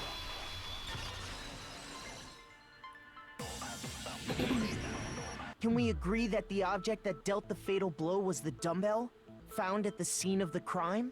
It was covered in blood, and there was nothing else at the scene that could have caused that kind of injury. And the wound on the victim's head is consistent with the shape of the dumbbell. As far as I'm concerned, there's no mistake and no room for doubt on this one. You looked at her head wound? Yay! That's so creepy! If you don't mind, I will proceed from here. Let's move on to discussion of the culprit. Although, I believe the criminal behind this heinous act is already quite clear. What? For real? Chihiro's killer is the fiendish serial killer, Genocide Jack. Genocide Jack, the fiendish serial killer. Did he really kill Chihiro? Oh, what's the new element?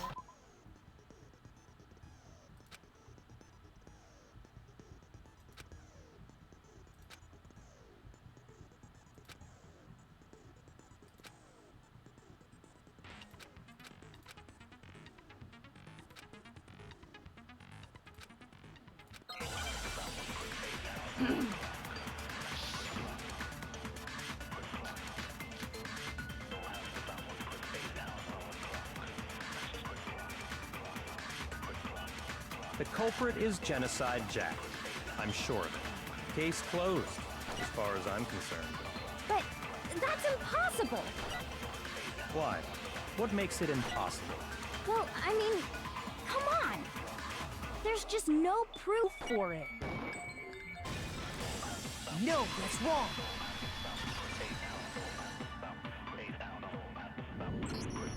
I might know one reason he could be involved. What? I found this file while I was looking around the archive in the library. I guess it's some kind of confidential file the police put together about the Genocide Jack case. What? That's kind of weird as shit, isn't it? What was something like that doing in the library? The why of it is probably more trouble than it's worth. So let's forget about that for now. More importantly, it outlines all the specifics of every Genocide Jack case in exceeding detail. According to the file, there appear to be two defining characteristics in every Genocide Jack case. The first is that a bloody message is found written at the scene of every murder. Oh, that's right. Boob lust. Die. No. It's actually bloodlust. But more important is the other characteristic, and it's something that has never been made public. I want to know how Lucien managed to say that with a straight face. There's no way he couldn't have, right? Never made public? I think What the that must hell have is it? taken a couple takes. Why don't you tell them, Makoto? The other characteristic of every Genocide Jack case, which the world at large doesn't know... I got it! Apparently, in every Genocide Jack case, the killer suspends the body in a certain way. Other than the killer, the only people who know about this are the higher-ups in the police department. However, Chihiro was most definitely suspended in the same way. So, how did the culprit know about this when only high-level police officials were aware of it? There's only one logical answer I can think of.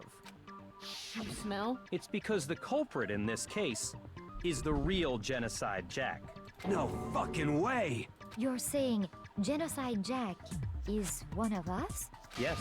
In fact, it's Toko. What? Genocide Jack's true identity is Toko Fukawa. You lie! What? Hey, okay, wait, hold on a sec. Toko has like bloodophobia or whatever, remember? Hemophobia. What kind go of on. serial killer is afraid of blood? Is Toko Genocide Jack? The answer is yes and no. Another riddle. Man, why has this gotta be so complicated? It does seem like a riddle in a way, but I feel like I can just about see it. Genocide Jack is Toko, but isn't Toko. What does it mean?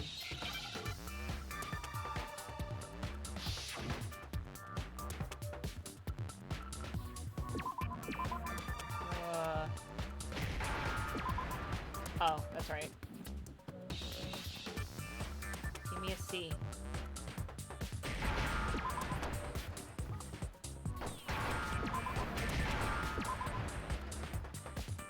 Now I understand. Is it because Genocide Jack has a split personality? Huh? I think I read that somewhere in the file too. They thought that the suspect might have, what did they call it? Dissociative identity disorder. The idea. Oh, okay.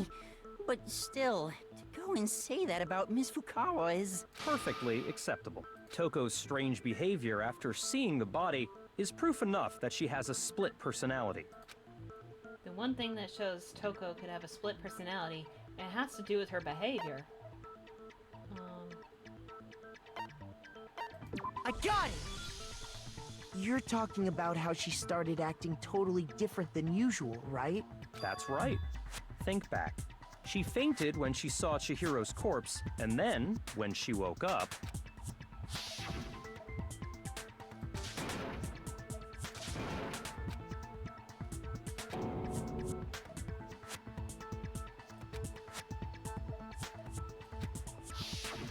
She was acting funny, that's for sure. That melancholy tone of hers completely disappeared. Don't go assigning adjectives to my tone without permission. Not to mention, once she regained consciousness and saw Chihiro's body again, she was utterly calm. In other words, within her is one personality that can't handle blood, and one that obviously can. So when Toko trapped herself in her room, it's because she was scared of Genocide Jack?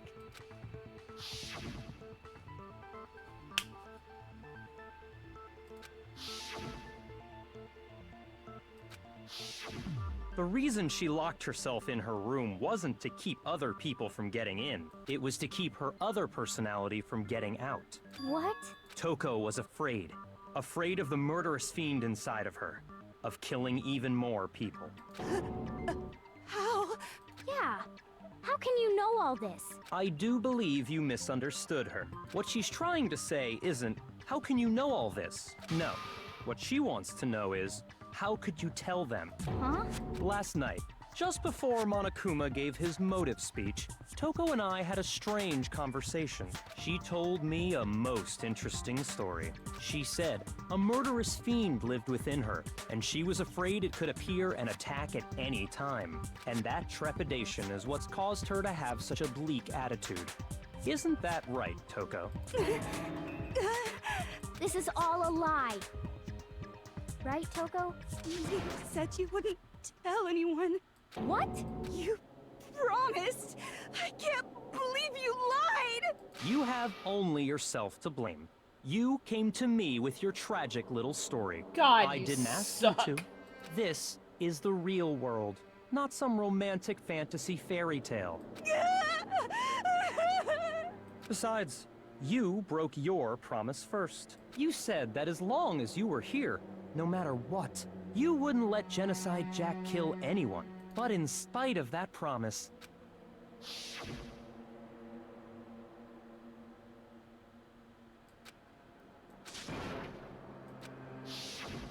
You said if I kept my promise, you would go out with me. That's the only reason I promised. How many times do I have to tell you? I never said that, but you weren't able to do it. You just couldn't resist that rush you got from killing, could you? I tried. I swear I tried to control it, But your efforts were useless. What a disappointment. I hate you. Well, the opening act is nearly finished. All that's left is to hear from the person in question directly. The person you don't mean. Toko's body suddenly lunged backwards. A huge thud echoed across the courtroom, but in the next second... There she comes. Ah! Well, hello there! Is it me you were hoping to see? Yes! What the heck? So you figured it out, huh? Well, whatever. What are you gonna do? I'm the ultimate murderous fiend, Genocide Jack! Or better yet, let's go with Genocide Jill! What the fuck is this? Toko, what happened to you? Not Toko, that's a loser name, and what happened is a textbook split personality. So what if one of them happens to be a serial killer? You should turn a blind eye to one's faults. She's so intense. Like they say, sound in murderous mind, sound in murderous body. This one is so different from the one we've come to know. Yes, well, the world is composed of a front and a back, you know. Just like how every inning has a top and a bottom, or how in the depths of every truth lives a little lie. Behind every dark and gloomy soul lives another that shines as bright as the sun! This is the murderous fiend, Genocide Jack? This is beyond insane! Miss Jack, Jill, can I ask you a question? What's up? Some of us think you might be the mastermind behind our entire situation. What are your thoughts on that? Well, I'll tell you. I am the mastermind of all masterminds! Just kidding! Then it's not true? Of course it's not true! How dare you try to link me to that creepazoid? And another thing, the police and government and society in the outside world are totally powerless! I mean, they just let this idiotic, bloodthirsty maniac go buck wild all over town! Sure, I'm a bloodthirsty maniac, but life is pain, right? To live is to hurt other people. It's a necessary evil if you want to survive. The act of living itself causes pain for everyone. Just kidding again! This should be enough to convince you. This murderous fiend is responsible for Chihiro's death. There's clearly a motive, so there should be no doubt. A motive? Remember what Monokuma told us? If someone didn't murder and graduate within 24 hours, an embarrassing memory or secret would be revealed. Well, let's assume that Toko's secret was about Genocide Jack. If a secret like that came to light, Toko's life would have undoubtedly been forever ruined. So she had a very clear motive to never have that side of herself exposed. Interesting. Very, very, very interesting. But sorry, as much as I hate to admit it, I'm not the culprit. But I cannot imagine anyone other than you could murder someone in such a bizarre fashion. Maybe so, but nevertheless, it's the truth. Do you really expect any of us to believe you? Yeah. I could never believe a word you say, you monster! Maybe she's totally right about that, but something's still bothering me. As she said, I need to get some more details about all of this.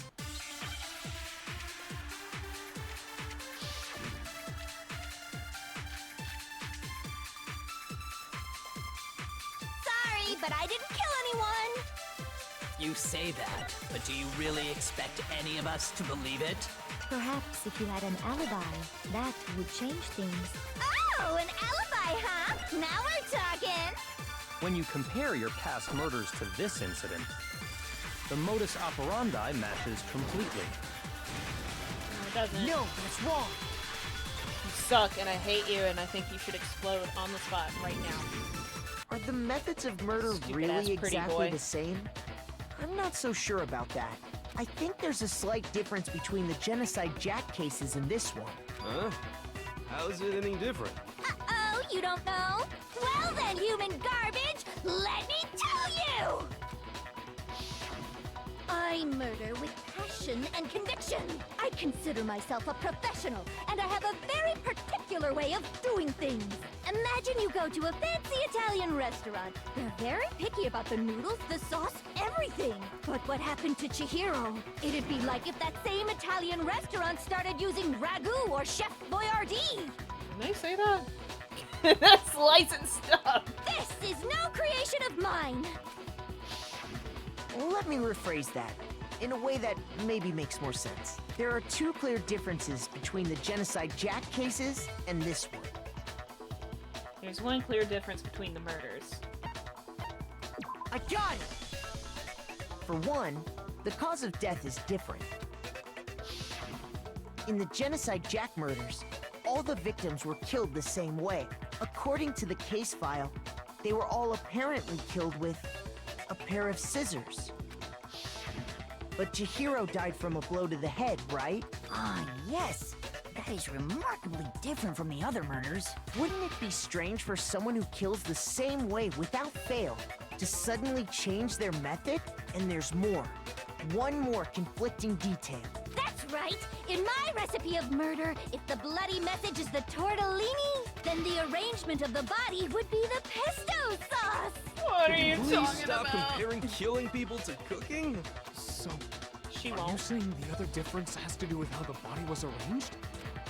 That's right. The second difference is related to how she was suspended. I got it! Do you remember what the killer used to suspend her? They used some kind of rope to hang her up by her wrists. What is your point?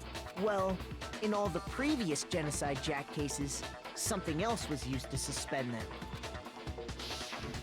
Specifically, pairs of razor-sharp scissors. And guess what? I used my own specially designed scissors for the murders and the arrangement! Like I said, I'm a professional, so naturally I'm very picky about the tools I use. And you know what else? Big Mac said there's two differences, but he's wrong. Big Mac? Are you referring to me? Listen up, Big Mac. There's actually one more difference. Huh? My word, you really didn't notice? Take a look at who the victims were in each Genocide Jack case. There's a pattern there, just waiting to be discovered. They were men. Pattern? Figure that out, and it'll be plain as death why I couldn't have possibly killed that little lolly girl. Let's see. There's a pattern surrounding the Genocide Jack victims, and Chihiro didn't fit it. I think I figured it out. I know why she couldn't have killed Chihiro. She probably loved her. Okay. I got it! Is it because Chihiro was a girl? Bingo! Bullseye! Right on the money! What are you talking about? In all the Genocide Jack cases, all the victims had something in common. They were all men.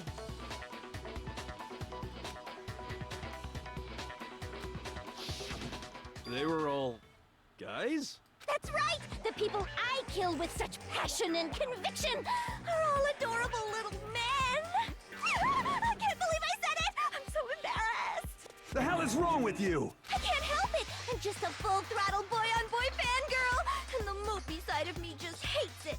But now I'm on the fast track to becoming a full-fledged fan madam! So, since Chihiro was a girl and not an adorable little man, you wouldn't kill her?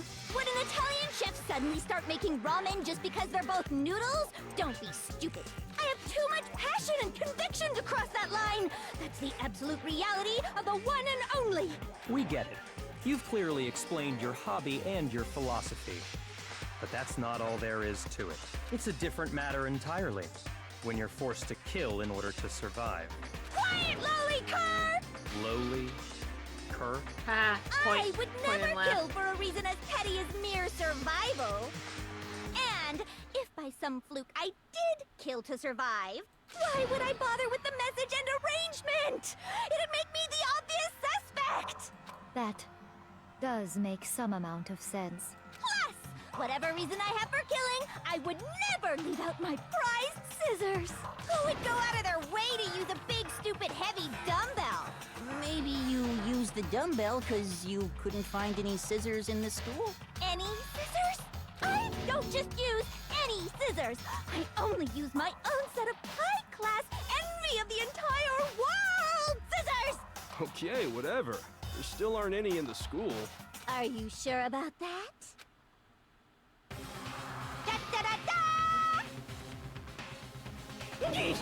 She's fully equipped! That's right! So I can kill anywhere, anytime! Why would I resort to dumbbells or rope when I have my trusty scissors by my side?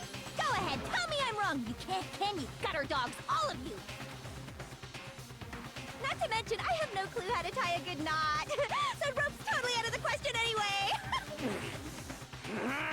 I have no idea what's going on anymore. Could such a heinous villain really be innocent? But the body really was suspended, right? And nobody but the police knew about that. Yeah! That's why we figured it had to be the real deal, and not some copycat killer or whatever. Actually, hold on. There is one person. One person who could have copied the Genocide Jack cases. Where is he? Where's stupid, pretty boy looking bitch? You. Here's my answer. Suck. Byakuya, Suck and I hate you. it's possible you could have found out, isn't it? You'd have no problem gaining access to classified government documents or internal police records. Plus, you'd already looked through the Genocide Jack file before this all happened, hadn't you? Are you saying Mr. Togami did it? Then, the reason he pushed the theory of Genocide Jack being the killer so hard was because he wanted to pin the crime on her. So, he rearranged the scene to disguise it and make it look like I put my stamp on it! The adorable glasses man was behind it all! Oh, I'm on fire! Stop it. Well, Byakuya, what's your response? I see. So now the suspicion falls on me. Then I must ask, when would you say I began acting suspicious? Surely you must have an answer. Looking back and thinking about it now, the way you were acting right before we discovered the body was a little strange.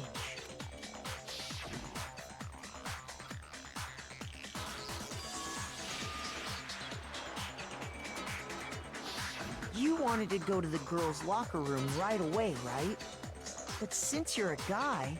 I should have naturally thought of the boys' locker room first. Is that what you want to say? The victim was Chihiro, a girl. Hence why I said we should check the girls' locker room. Nothing strange about that, I'd say. On the contrary, there's something very strange. Okay then, what's so strange about it? Go ahead, share with the rest of the class. There is a clear contradiction in what Byakuya just said. I need to make it clear to everyone.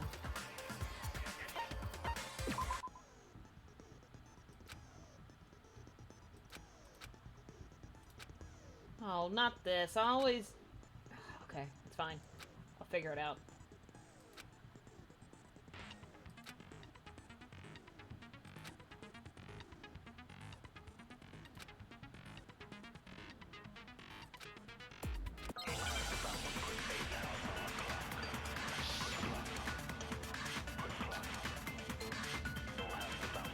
So, you said Byakuya was acting kind of weird before we found the body. But he was acting weird... how?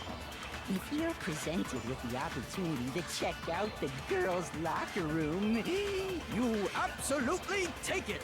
That's a natural reaction for any guy! The victim was Chihiro, who was a girl.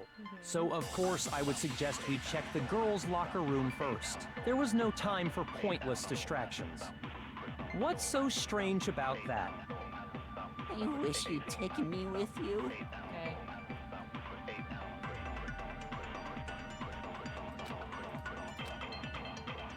So, you said but he was acting... If you're presented with the opportunity... That's a natural reaction for... The victim was Chihiro. Oops. I didn't mean to do that. I meant to hold it. Yeah, I know.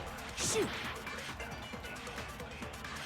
So, you said Byakuya, but he was acting... If you're presented with the opportunity... That's a natural... The victim was Chihiro. So of course I would suggest we... There was no time. What's so strange? I wish you'd taken me with you.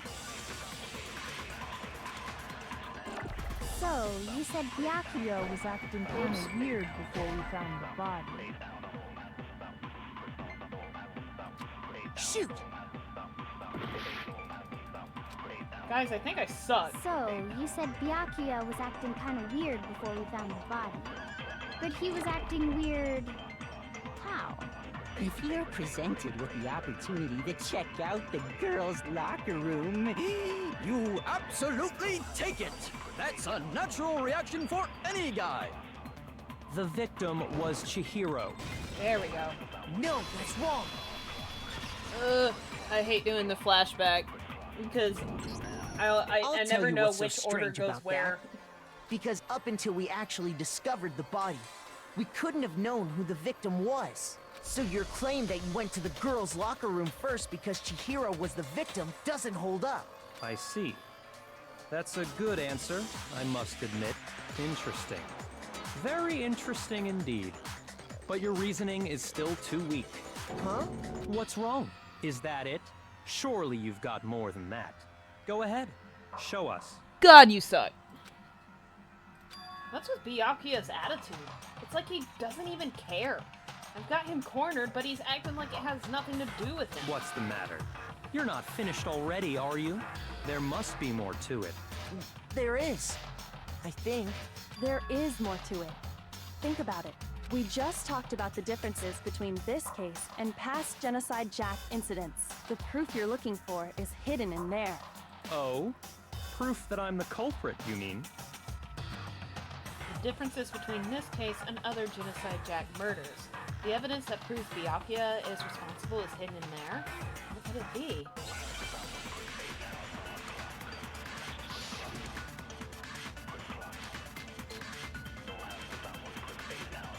What? The difference between the cases?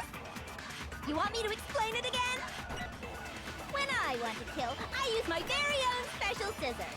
And I use those same scissors to arrange the body. But Chihiro was suspended with... It was some kind of rope. Was it not? That's right! It absolutely was! then there must be something very fishy indeed about that rope. Hey, Byakuya, where'd you get it from, huh? I'd never seen that rope before in my life. You suck, and I hate you. No, that's wrong.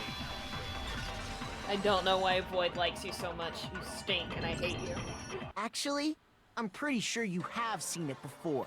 Because Because you've he likes seen bastards. that rope, Yeah, true. or should I say, that extension cord?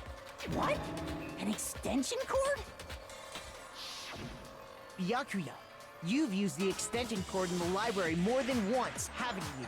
And the same extension cord that was in the library all this time went missing after the murder. And there's no way someone who uses that extension cord as much as you do wouldn't discover that fact. Then Byakuya must be the one who took the extension cord. I can't imagine any other possibility. That's really what you think? Then your conclusion is something like this? I killed Chihiro in the girls' locker room, then hung her up and wrote that bloody message. I intentionally made it look like Genocide Jack was behind it. Is that about right? He's doing it again. He's totally calm, totally unconcerned, as if he's not even involved. Wait, not even involved? What's wrong? I asked you if you think that's what happened. Hell yes, that's what happened. So that's it, right? Byakuya's the killer. I don't disagree with not disagreeing. He kept calling this a game, right? So he'd be totally willing to do something like this to win. Sorry, but could we hold on just a second? I think we need to talk about this a little more. Huh? Do we really need to? We've already decided who did it. I know, but still, there's something that's still bothering me. Is that right? And what, pray tell, is still bothering you? I killed her in the girls' locker room, then disguised my crime. Specifically, I dressed it up to make it look like it was the work of a homicidal psychopath. What about all that bothers you? Wait, what was that just now? Something's not right. Byakuya's remarks just now. There's something in there that concerns me. I got it! You say you killed Chihiro in the girls' locker room, right? But are you sure about that? Isn't it possible that the murder took place somewhere else? How disappointing. What kind of question is that? Even in the world of disappointments, this is a true letdown. She was found dead in the girls' locker room. There is absolutely no question about that. How could the scene of the crime have been anywhere else? Well, I think it's entirely possible that she was killed somewhere else, then carried there later, along with the rest of the murder scene. The rest of the murder scene? That was awfully specific. Please tell me you have a reason for saying all of that. I believe I do. Hey, Byakuya, did I just take you off guard? When the story suddenly moved to the crime scene, Byakuya, you'd been so confident up till now. Maybe Byakuya never even realized that the actual scene of the crime could have been somewhere else. Hey, don't just move on without permission! What do you mean she was killed somewhere else? Come on, Makoto. If there's any chance the murder took place somewhere else, let's see the proof. Evidence that shows the murder took place somewhere else. I need to just focus on those things that got switched.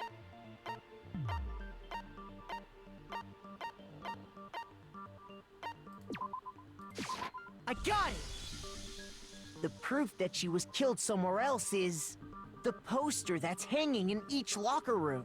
Your proof is some posters? The poster in the girls' locker room was a picture of a big-boobed supermodel. But don't you think that's kind of strange? Why would the girls' locker room have a poster like that? I bet those massive jugs of hers were totally fake! Meanwhile, the boys' locker room had a poster of the super popular boy band Tornado. Again, that doesn't really seem to belong in a boys' locker room. So you're saying that maybe the posters were switched? And there's one other thing I noticed about the locker rooms. You know what I'm talking about, right, Sakura? You're referring to my protein coffee, aren't you? Protein coffee? While I was in the girls' locker room earlier, I spilled some protein coffee on the carpet. But I noticed that after the murder, the stain had been totally scrubbed away. No, it's not that the stain was scrubbed away. It was moved. Let's see where... pass by it there. I got it! The stain on the girls' locker room carpet wasn't scrubbed away. In fact, I found it on the boys' locker room carpet. That's definitely the stain from my protein coffee. Then, does that mean that the carpets were switched too? But why would anyone do that? To move the murder scene from one locker room to the other. It's certainly plausible, don't you think? What?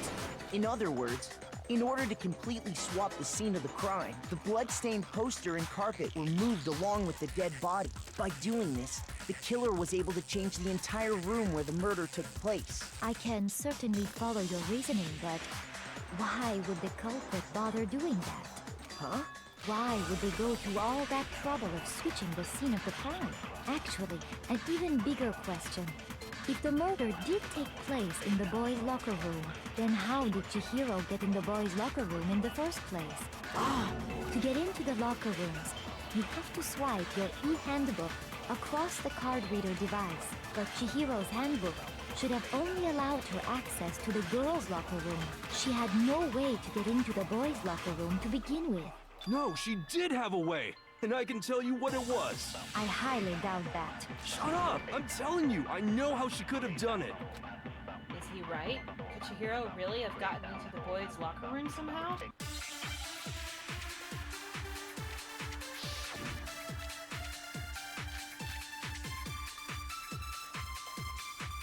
Is it really possible?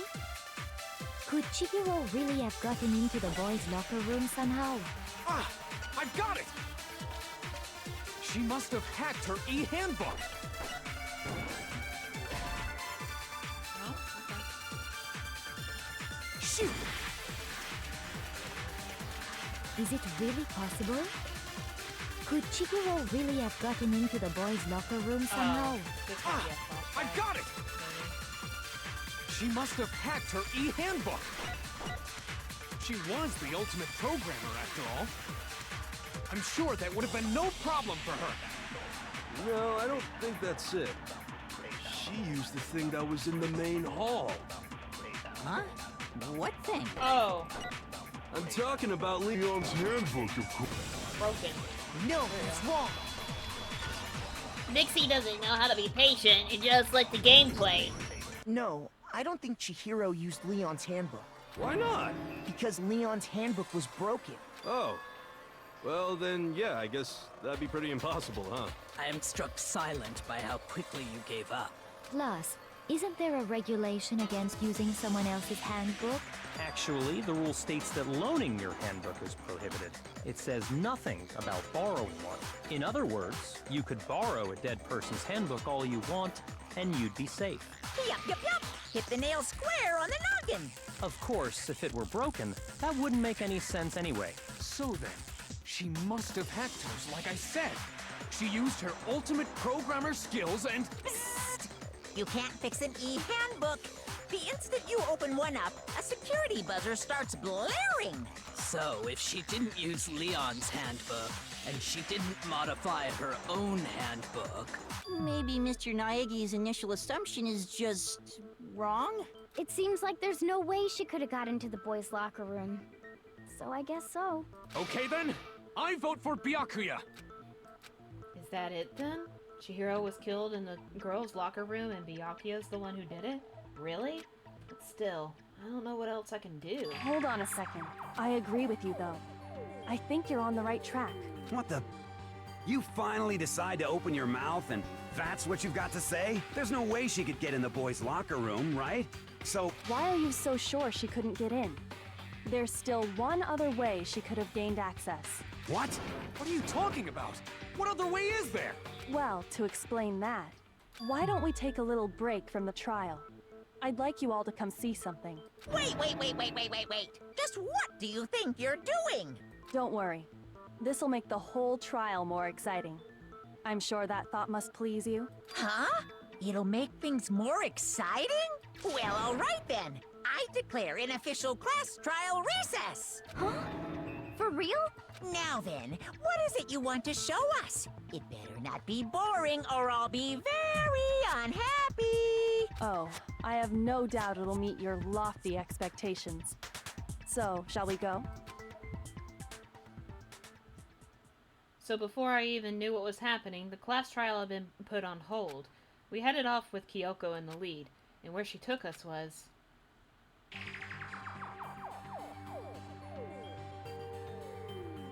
The girls' locker room? We've already searched this place top to bottom! What are you trying to pull, Missy? I'd like you to examine the victim's body one more time. You want to check it again? Be sure to examine the entire body very carefully. Take your time. Examine her carefully? Like using our hands? Don't be weird. No way! It's probably best if I don't run my hands all over a girl's dead body. It's not that I'm creeped out or anything, it's just...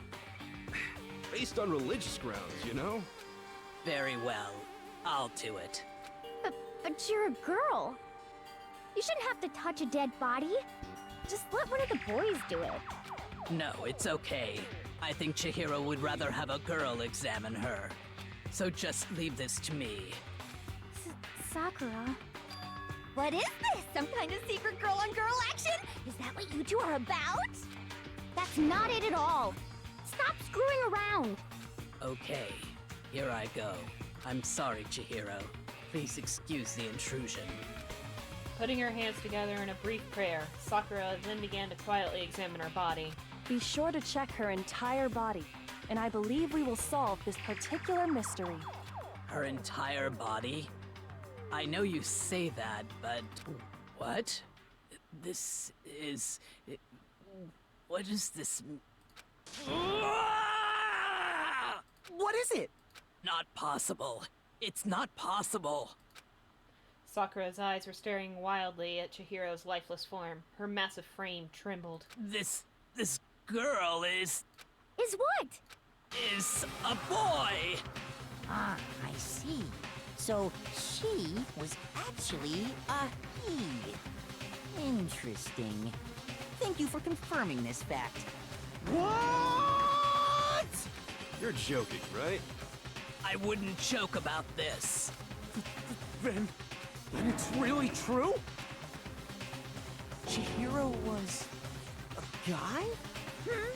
Oh, what, you guys didn't know? Heck, I knew that right off the bat. Chihiro Fujisaki was totally a guy. Then he was a cross-dresser? Oh, I'm really on fire! I wish I had killed him! So that's what Kyoko wanted to show everyone, huh? Interesting. Yes, that certainly does make things much more exciting. Now let's ride this wave of excitement back to the courtroom and get back to the trial. Ahem. I do apologize for keeping you waiting. Now then, let's resume the class trial. We've all just learned of the shocking revelation that Chihiro was actually a boy. Let's pick up from there. Yes, well, I don't know his reason for hiding it, but the fact is, Chihiro was not a girl, but a boy. To think that Chihiro was actually a guy. The thought had never even crossed my mind. And because the victim was male, he would have had no problem gaining access to the boys' locker room. Assuming his handbook did, in fact, list his gender as male, then yes, that would be true. Of course his handbook said he was a boy. He dressed like a girl, but he was a boy through and through. So then, there should be no issue with Makoto's initial assertion. The victim was killed in the boys' locker room, and was then later moved to the girls' locker room. And the killer could have easily used Sayaka or Junko's handbook to get into the girls' locker room. So Chihiro really was killed in the boys' locker room? I still don't understand the motive for moving the body, but yes, that does seem plausible. Well, I must admit, I did find it rather odd. I knew he felt a little off. There was a certain incongruity to his female body. This is the most titillating situation! So now Shut up. everything has been Quiet. connected. All the mysteries have finally become clear. Okay, well, connected or clear or whatever. We still think you're the killer, remember? Very interesting. This has become very interesting indeed. Ah, he's off in his own little world. What about you, Makoto? After everything we've learned, do you still think Byakuya's the killer?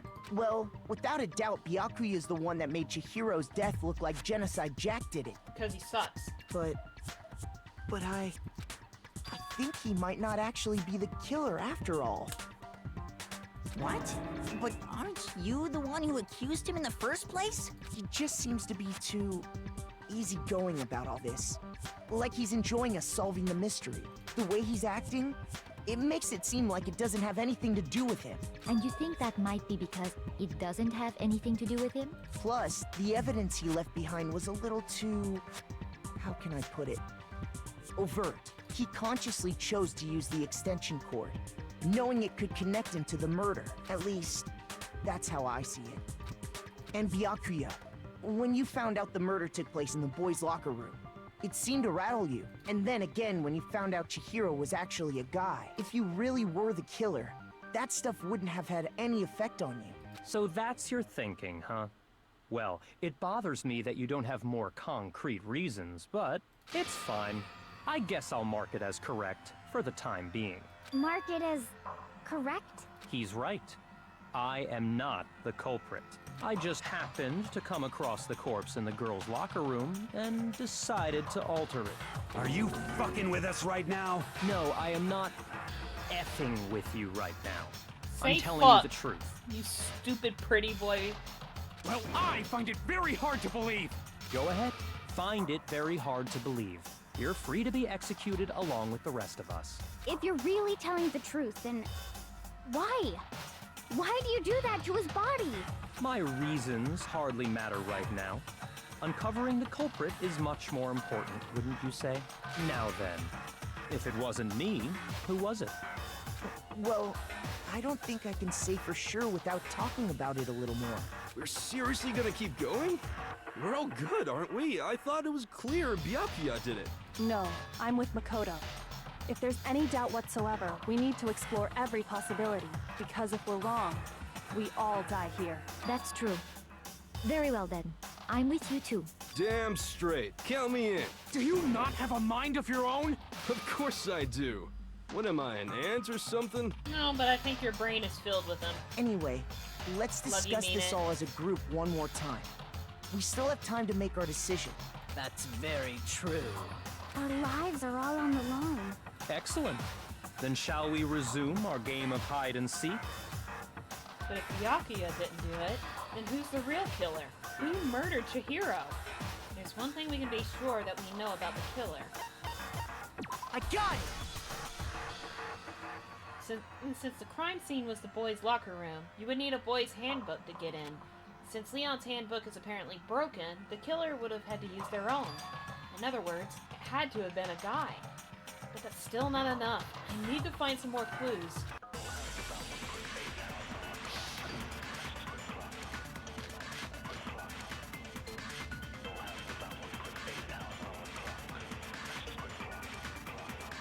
Isn't there a single clue that might lead us to who did it? Well, clues are one thing, but did nobody get a look at the killer? I'm sure if someone saw the killer, they would have said something by now. Perhaps someone saw the victim at some point. Even that might be enough for now. Yeah. All we need right now is any kind of new info. It's over. It's all over. You want to know who saw the victim? The killer!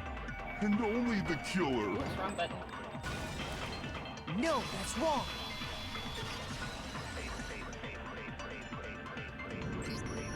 I believe someone else did see the victim before he was murdered. What do you think, Celeste? Now that you mention it, yes, I did see him. Huh? Really? Oh, but I suppose only Makoto knows about this. The rest of you had no idea, did you? That is why you're all making such ugly noises. Whatever! Just hurry up and tell us! It was last night, right before nighttime. I saw Chihiro in the dormitory warehouse. I saw him stuffing a track jacket into a duffel bag, and then, I assume, he headed off to exercise. A track jacket and a duffel bag? But we didn't find anything like that at the murder scene. It seems likely that the culprit destroyed them to get rid of any evidence. And that is when he said something that struck me as rather odd.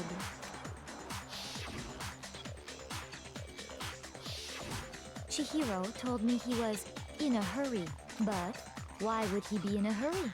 Only if someone were waiting for him, I should think.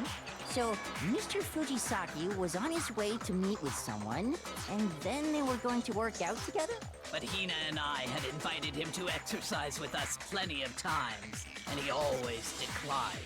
Probably because he was afraid you'd find out the secret he was hiding, right? Which means that conversely, he must have trusted whoever he was meeting with very much, enough so that he was willing to risk his secret being revealed. What a marvelous friendship! The point is, whoever he met up with is the culprit, right? So we just gotta figure out who it was. But knowing what we know, I can't even guess. No. You already have what you need to make the connection. Huh? You know who the killer is. Seriously? Who is it? Who's the killer? Think back to the track jacket and duffel bag the killer disposed of.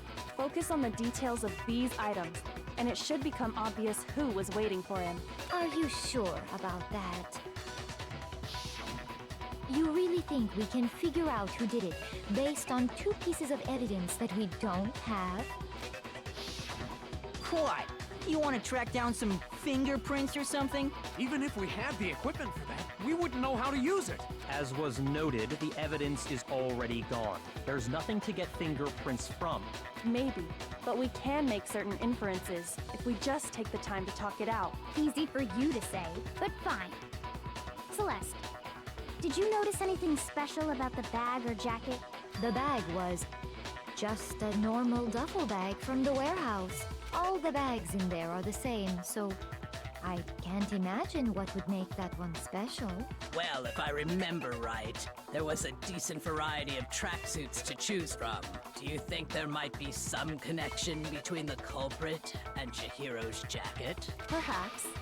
Let's explore that and talk a bit more about the jacket he took.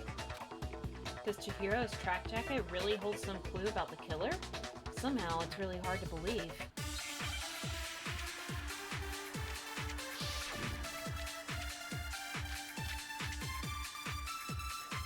First of all, we know where Chihiro was headed. He was on his way to go exercise. So next we have to ask, why did he choose the specific tracksuit that he did? What do you mean, the specific tracksuit? I got it! He picked that tracksuit because it matched the one the culprit was wearing. So, what you're saying is, the killer was wearing the same blue Fucked tracksuit up. as him? No, that's wrong.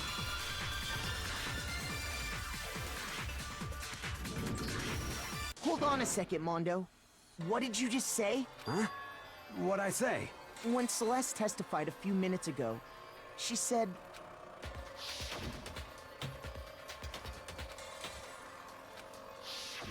She never said anything about the jacket's color. So why did you say Chihiro's blue tracksuit? What are you... You just... Hey, Celeste, what color was Chihiro's tracksuit? As a matter of fact, it was blue. And before we began the trial, did you tell anyone that? The only one I told about any of this was you.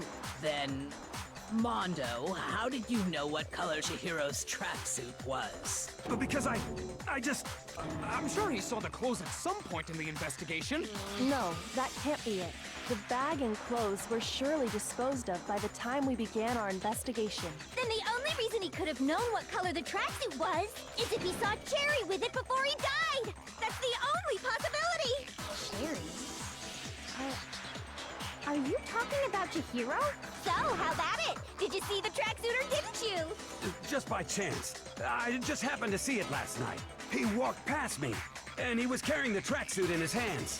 No, that can't be it either. According to Celeste's testimony,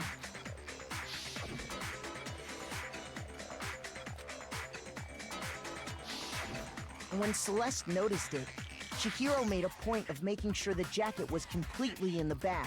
If you just ran into him briefly, you couldn't possibly have seen what color the tracksuit was. It would appear you've dug your own grave.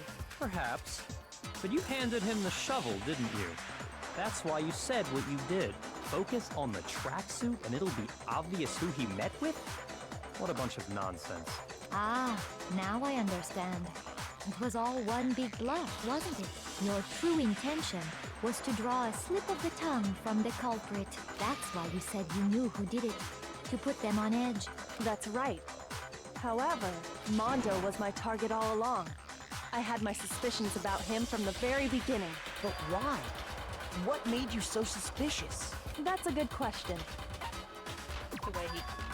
There was a certain turning point that tipped me off. Maybe you didn't notice it, Mondo, but you tend to refer to men and women differently. You only call guys dude. For girls, it's chick. And after he was killed, you happened to refer to him as dude. Once I picked up on that, it occurred to me that Mondo knew something we didn't. You noticed such a tiny detail? Are you a witch? She's a witch! You're positively frightful! No, I'm not the frightful one. Not nearly as frightful as someone capable of murdering a friend. Mondo, was it really you? Did you really kill Chihiro? I didn't kill anyone! You've been all over me, judging everything I say, putting words in my mouth. What gives you the right to treat me like a goddamn criminal? Yeah, he would never do something like that. This is a false accusation. It's true. My reasoning on that is pretty shaky. That was fast. Well, this does present us with a problem. It seems we are all out of leads. My time has nearly come. That's what my little ghost friend is telling me. Oh yeah, that reminds me. Lucian. Hifumi, weren't you telling me you'd found some evidence? Really? What kind of evidence? Actually, now that I'm thinking about it here calmly, it might not be all that relevant. Jeez, does your confidence just get up and walk away? It's fine, man. Just tell us. If you really insist, then, here it is. What do you have there? It happens to be an e-handbook. I found it laying on the ground, so I scooped it up. You found it on the ground, right? Then it must belong to... Shoot! I feel like I do that every time. I got it! We know Chihiro's handbook was missing from the scene of the crime, right? For a fact. For a fact indeed. I was totally sure I'd found it. Then it must hold some clue about the culprit, right? Well, that's what I was hoping. But it's busted. It won't even turn on. I imagine the culprit broke it to get rid of any evidence after the murder. That's odd. I didn't think the handbooks were quite so fragile. You're right. They're not. They're totally waterproof and shock resistant. It would take an awful lot to break one. And yet, this one does appear to be broken, as is Leon's, sitting useless in the main hall. For all your confidence, that is a remarkably high failure rate. Do you think there might be some kind of mystery in there somewhere? How, precisely, did the handbooks get broken? How did the handbook break? There's only one possible explanation. I got it! You already told us before that the handbook has one weak point, didn't you? Yeah! You remember that? Sure, maybe I let that slip.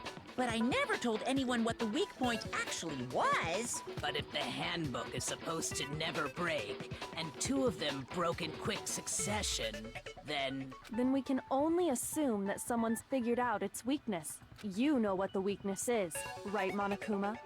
So, what is it? Huh? You're asking me?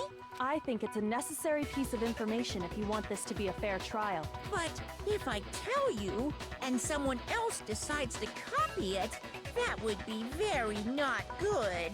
Just tell us already. Why would we want to break our own handbooks? Oh well, I have a weakness for pushy demands. But you're sure you won't follow their example? Then allow me to make a special announcement. The weak point of my cutting-edge e-handbook is... when it's exposed to high temperatures for too long, it will suffer a meltdown and totally break! I flippin' knew it! You knew it? Yeah, because I found the handbook laying on the floor of the sauna. The temperature in the sauna can reach over 200 degrees. Strange how you don't get burnt, huh? It's because as your sweat evaporates, it creates a cooling layer of air around your skin. If the hot air of the sauna were somehow pushed directly onto your skin, you'd definitely get fried. That layer of air would get blown away. That's why you may feel a burning when you move around. So when you're in a sauna, make sure to keep nice and still. Wow, interesting. I learned one new fact today. That is a mere trifling speck of knowledge. Anyway, if you found the victim's handbook in the sauna, then the killer must have been purposely trying to raise its temperature in order to break it. Meaning the culprit somehow knew its weakness. But how'd they find out? Monokuma said he didn't tell anyone, right? Indeed. Quite the mystery. What if they found out by accident? What do you mean by accident? What if the killer took their own handbook into the sauna, not knowing its weakness, and it broke? They'd realize it was broken, of course, and it wouldn't be hard to figure out why. And once they had Chihiro's handbook, they knew they had an easy way to dispose of it. I won't say it's not possible, but who would have done something like that? I don't know of anyone who took their handbook into the sauna. I might know someone who did. Whoa, seriously? I think the one who may have taken their handbook into the sauna was... Sorry, Taka. Who might have brought their handbook into the sauna? Really, it could have only been one person. I'm sorry, don't look at me like that. Here's my answer. Mondo, your handbook got broken in the sauna, didn't it? What? Why? Why do you keep accusing him? Mondo and Taka had an endurance contest in the sauna not too long ago, remember? And for the contest, Mondo just so happened to keep his school uniform on. But little did he realize, he'd also left his handbook in one of his uniform pockets. And when it was all over, Mondo discovered that taking your handbook into the sauna could easily destroy it. No, wait, hold on. You've got it all wrong. He would never kill. I don't accept this. Show me the proof. The actual solid proof. I mean, I don't want to believe it either, but I found something that proves it beyond a shadow of a doubt.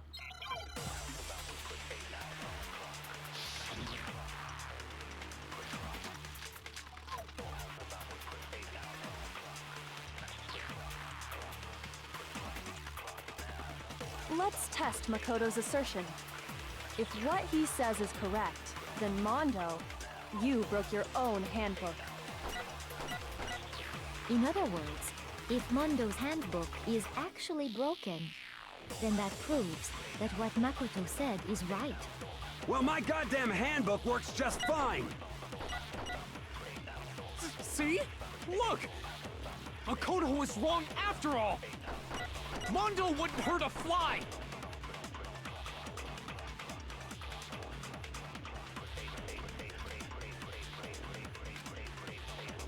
Let's test Makoto.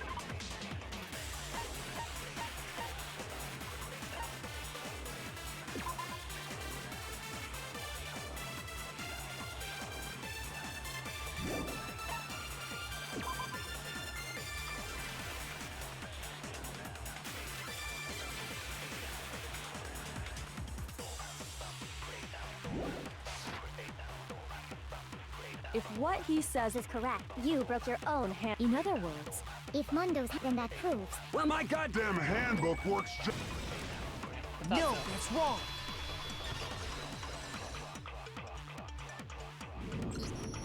Mondo, the handbook you have right now, is it really yours? The fuck is that supposed to mean? The broken handbook that was in the main hall, isn't that one actually yours? What the heck are you talking about? What I mean is, I think Mondo swapped his handbook out for one that actually works. I think he took Leon's handbook and replaced it with his own. After all, Monokuma said himself that Leon's handbook never should have broken. That's right! The punishment it suffered wasn't nearly enough to destroy it. So then, the broken handbook in the main hall is actually Mondo's, which would mean that the handbook Mondo has right now is actually Leon's, yes? But doesn't that violate the school regulation that says loaning out your handbook is prohibited? Well, We just talked about that. There's God. no rule about loaning your handbook to another student. They're dead, But if so... they're dead, they're not a student. It's kind of a gray area, I admit. But no worries. You can think of the dead If person's anything, one as like a it just spare makes one that the things rest more can use. interesting. Do you want to just make that a rule, Monokuma? I agree that exchanging handbooks with a corpse is not a violation of the rules. Well, Mondo, if I'm wrong about this, you're welcome to say so. I'm happy to admit I made a mistake, but... Son of a bitch! What's wrong, bro? Come on! Tell him he's wrong! You are wrong! You have to be wrong! Everything you just said is wrong! You made it all up! Okay, then why don't we look back on this case one more time, from the beginning? We're making That another way, comic book? everything will become clear, and we'll all see if I was right or wrong.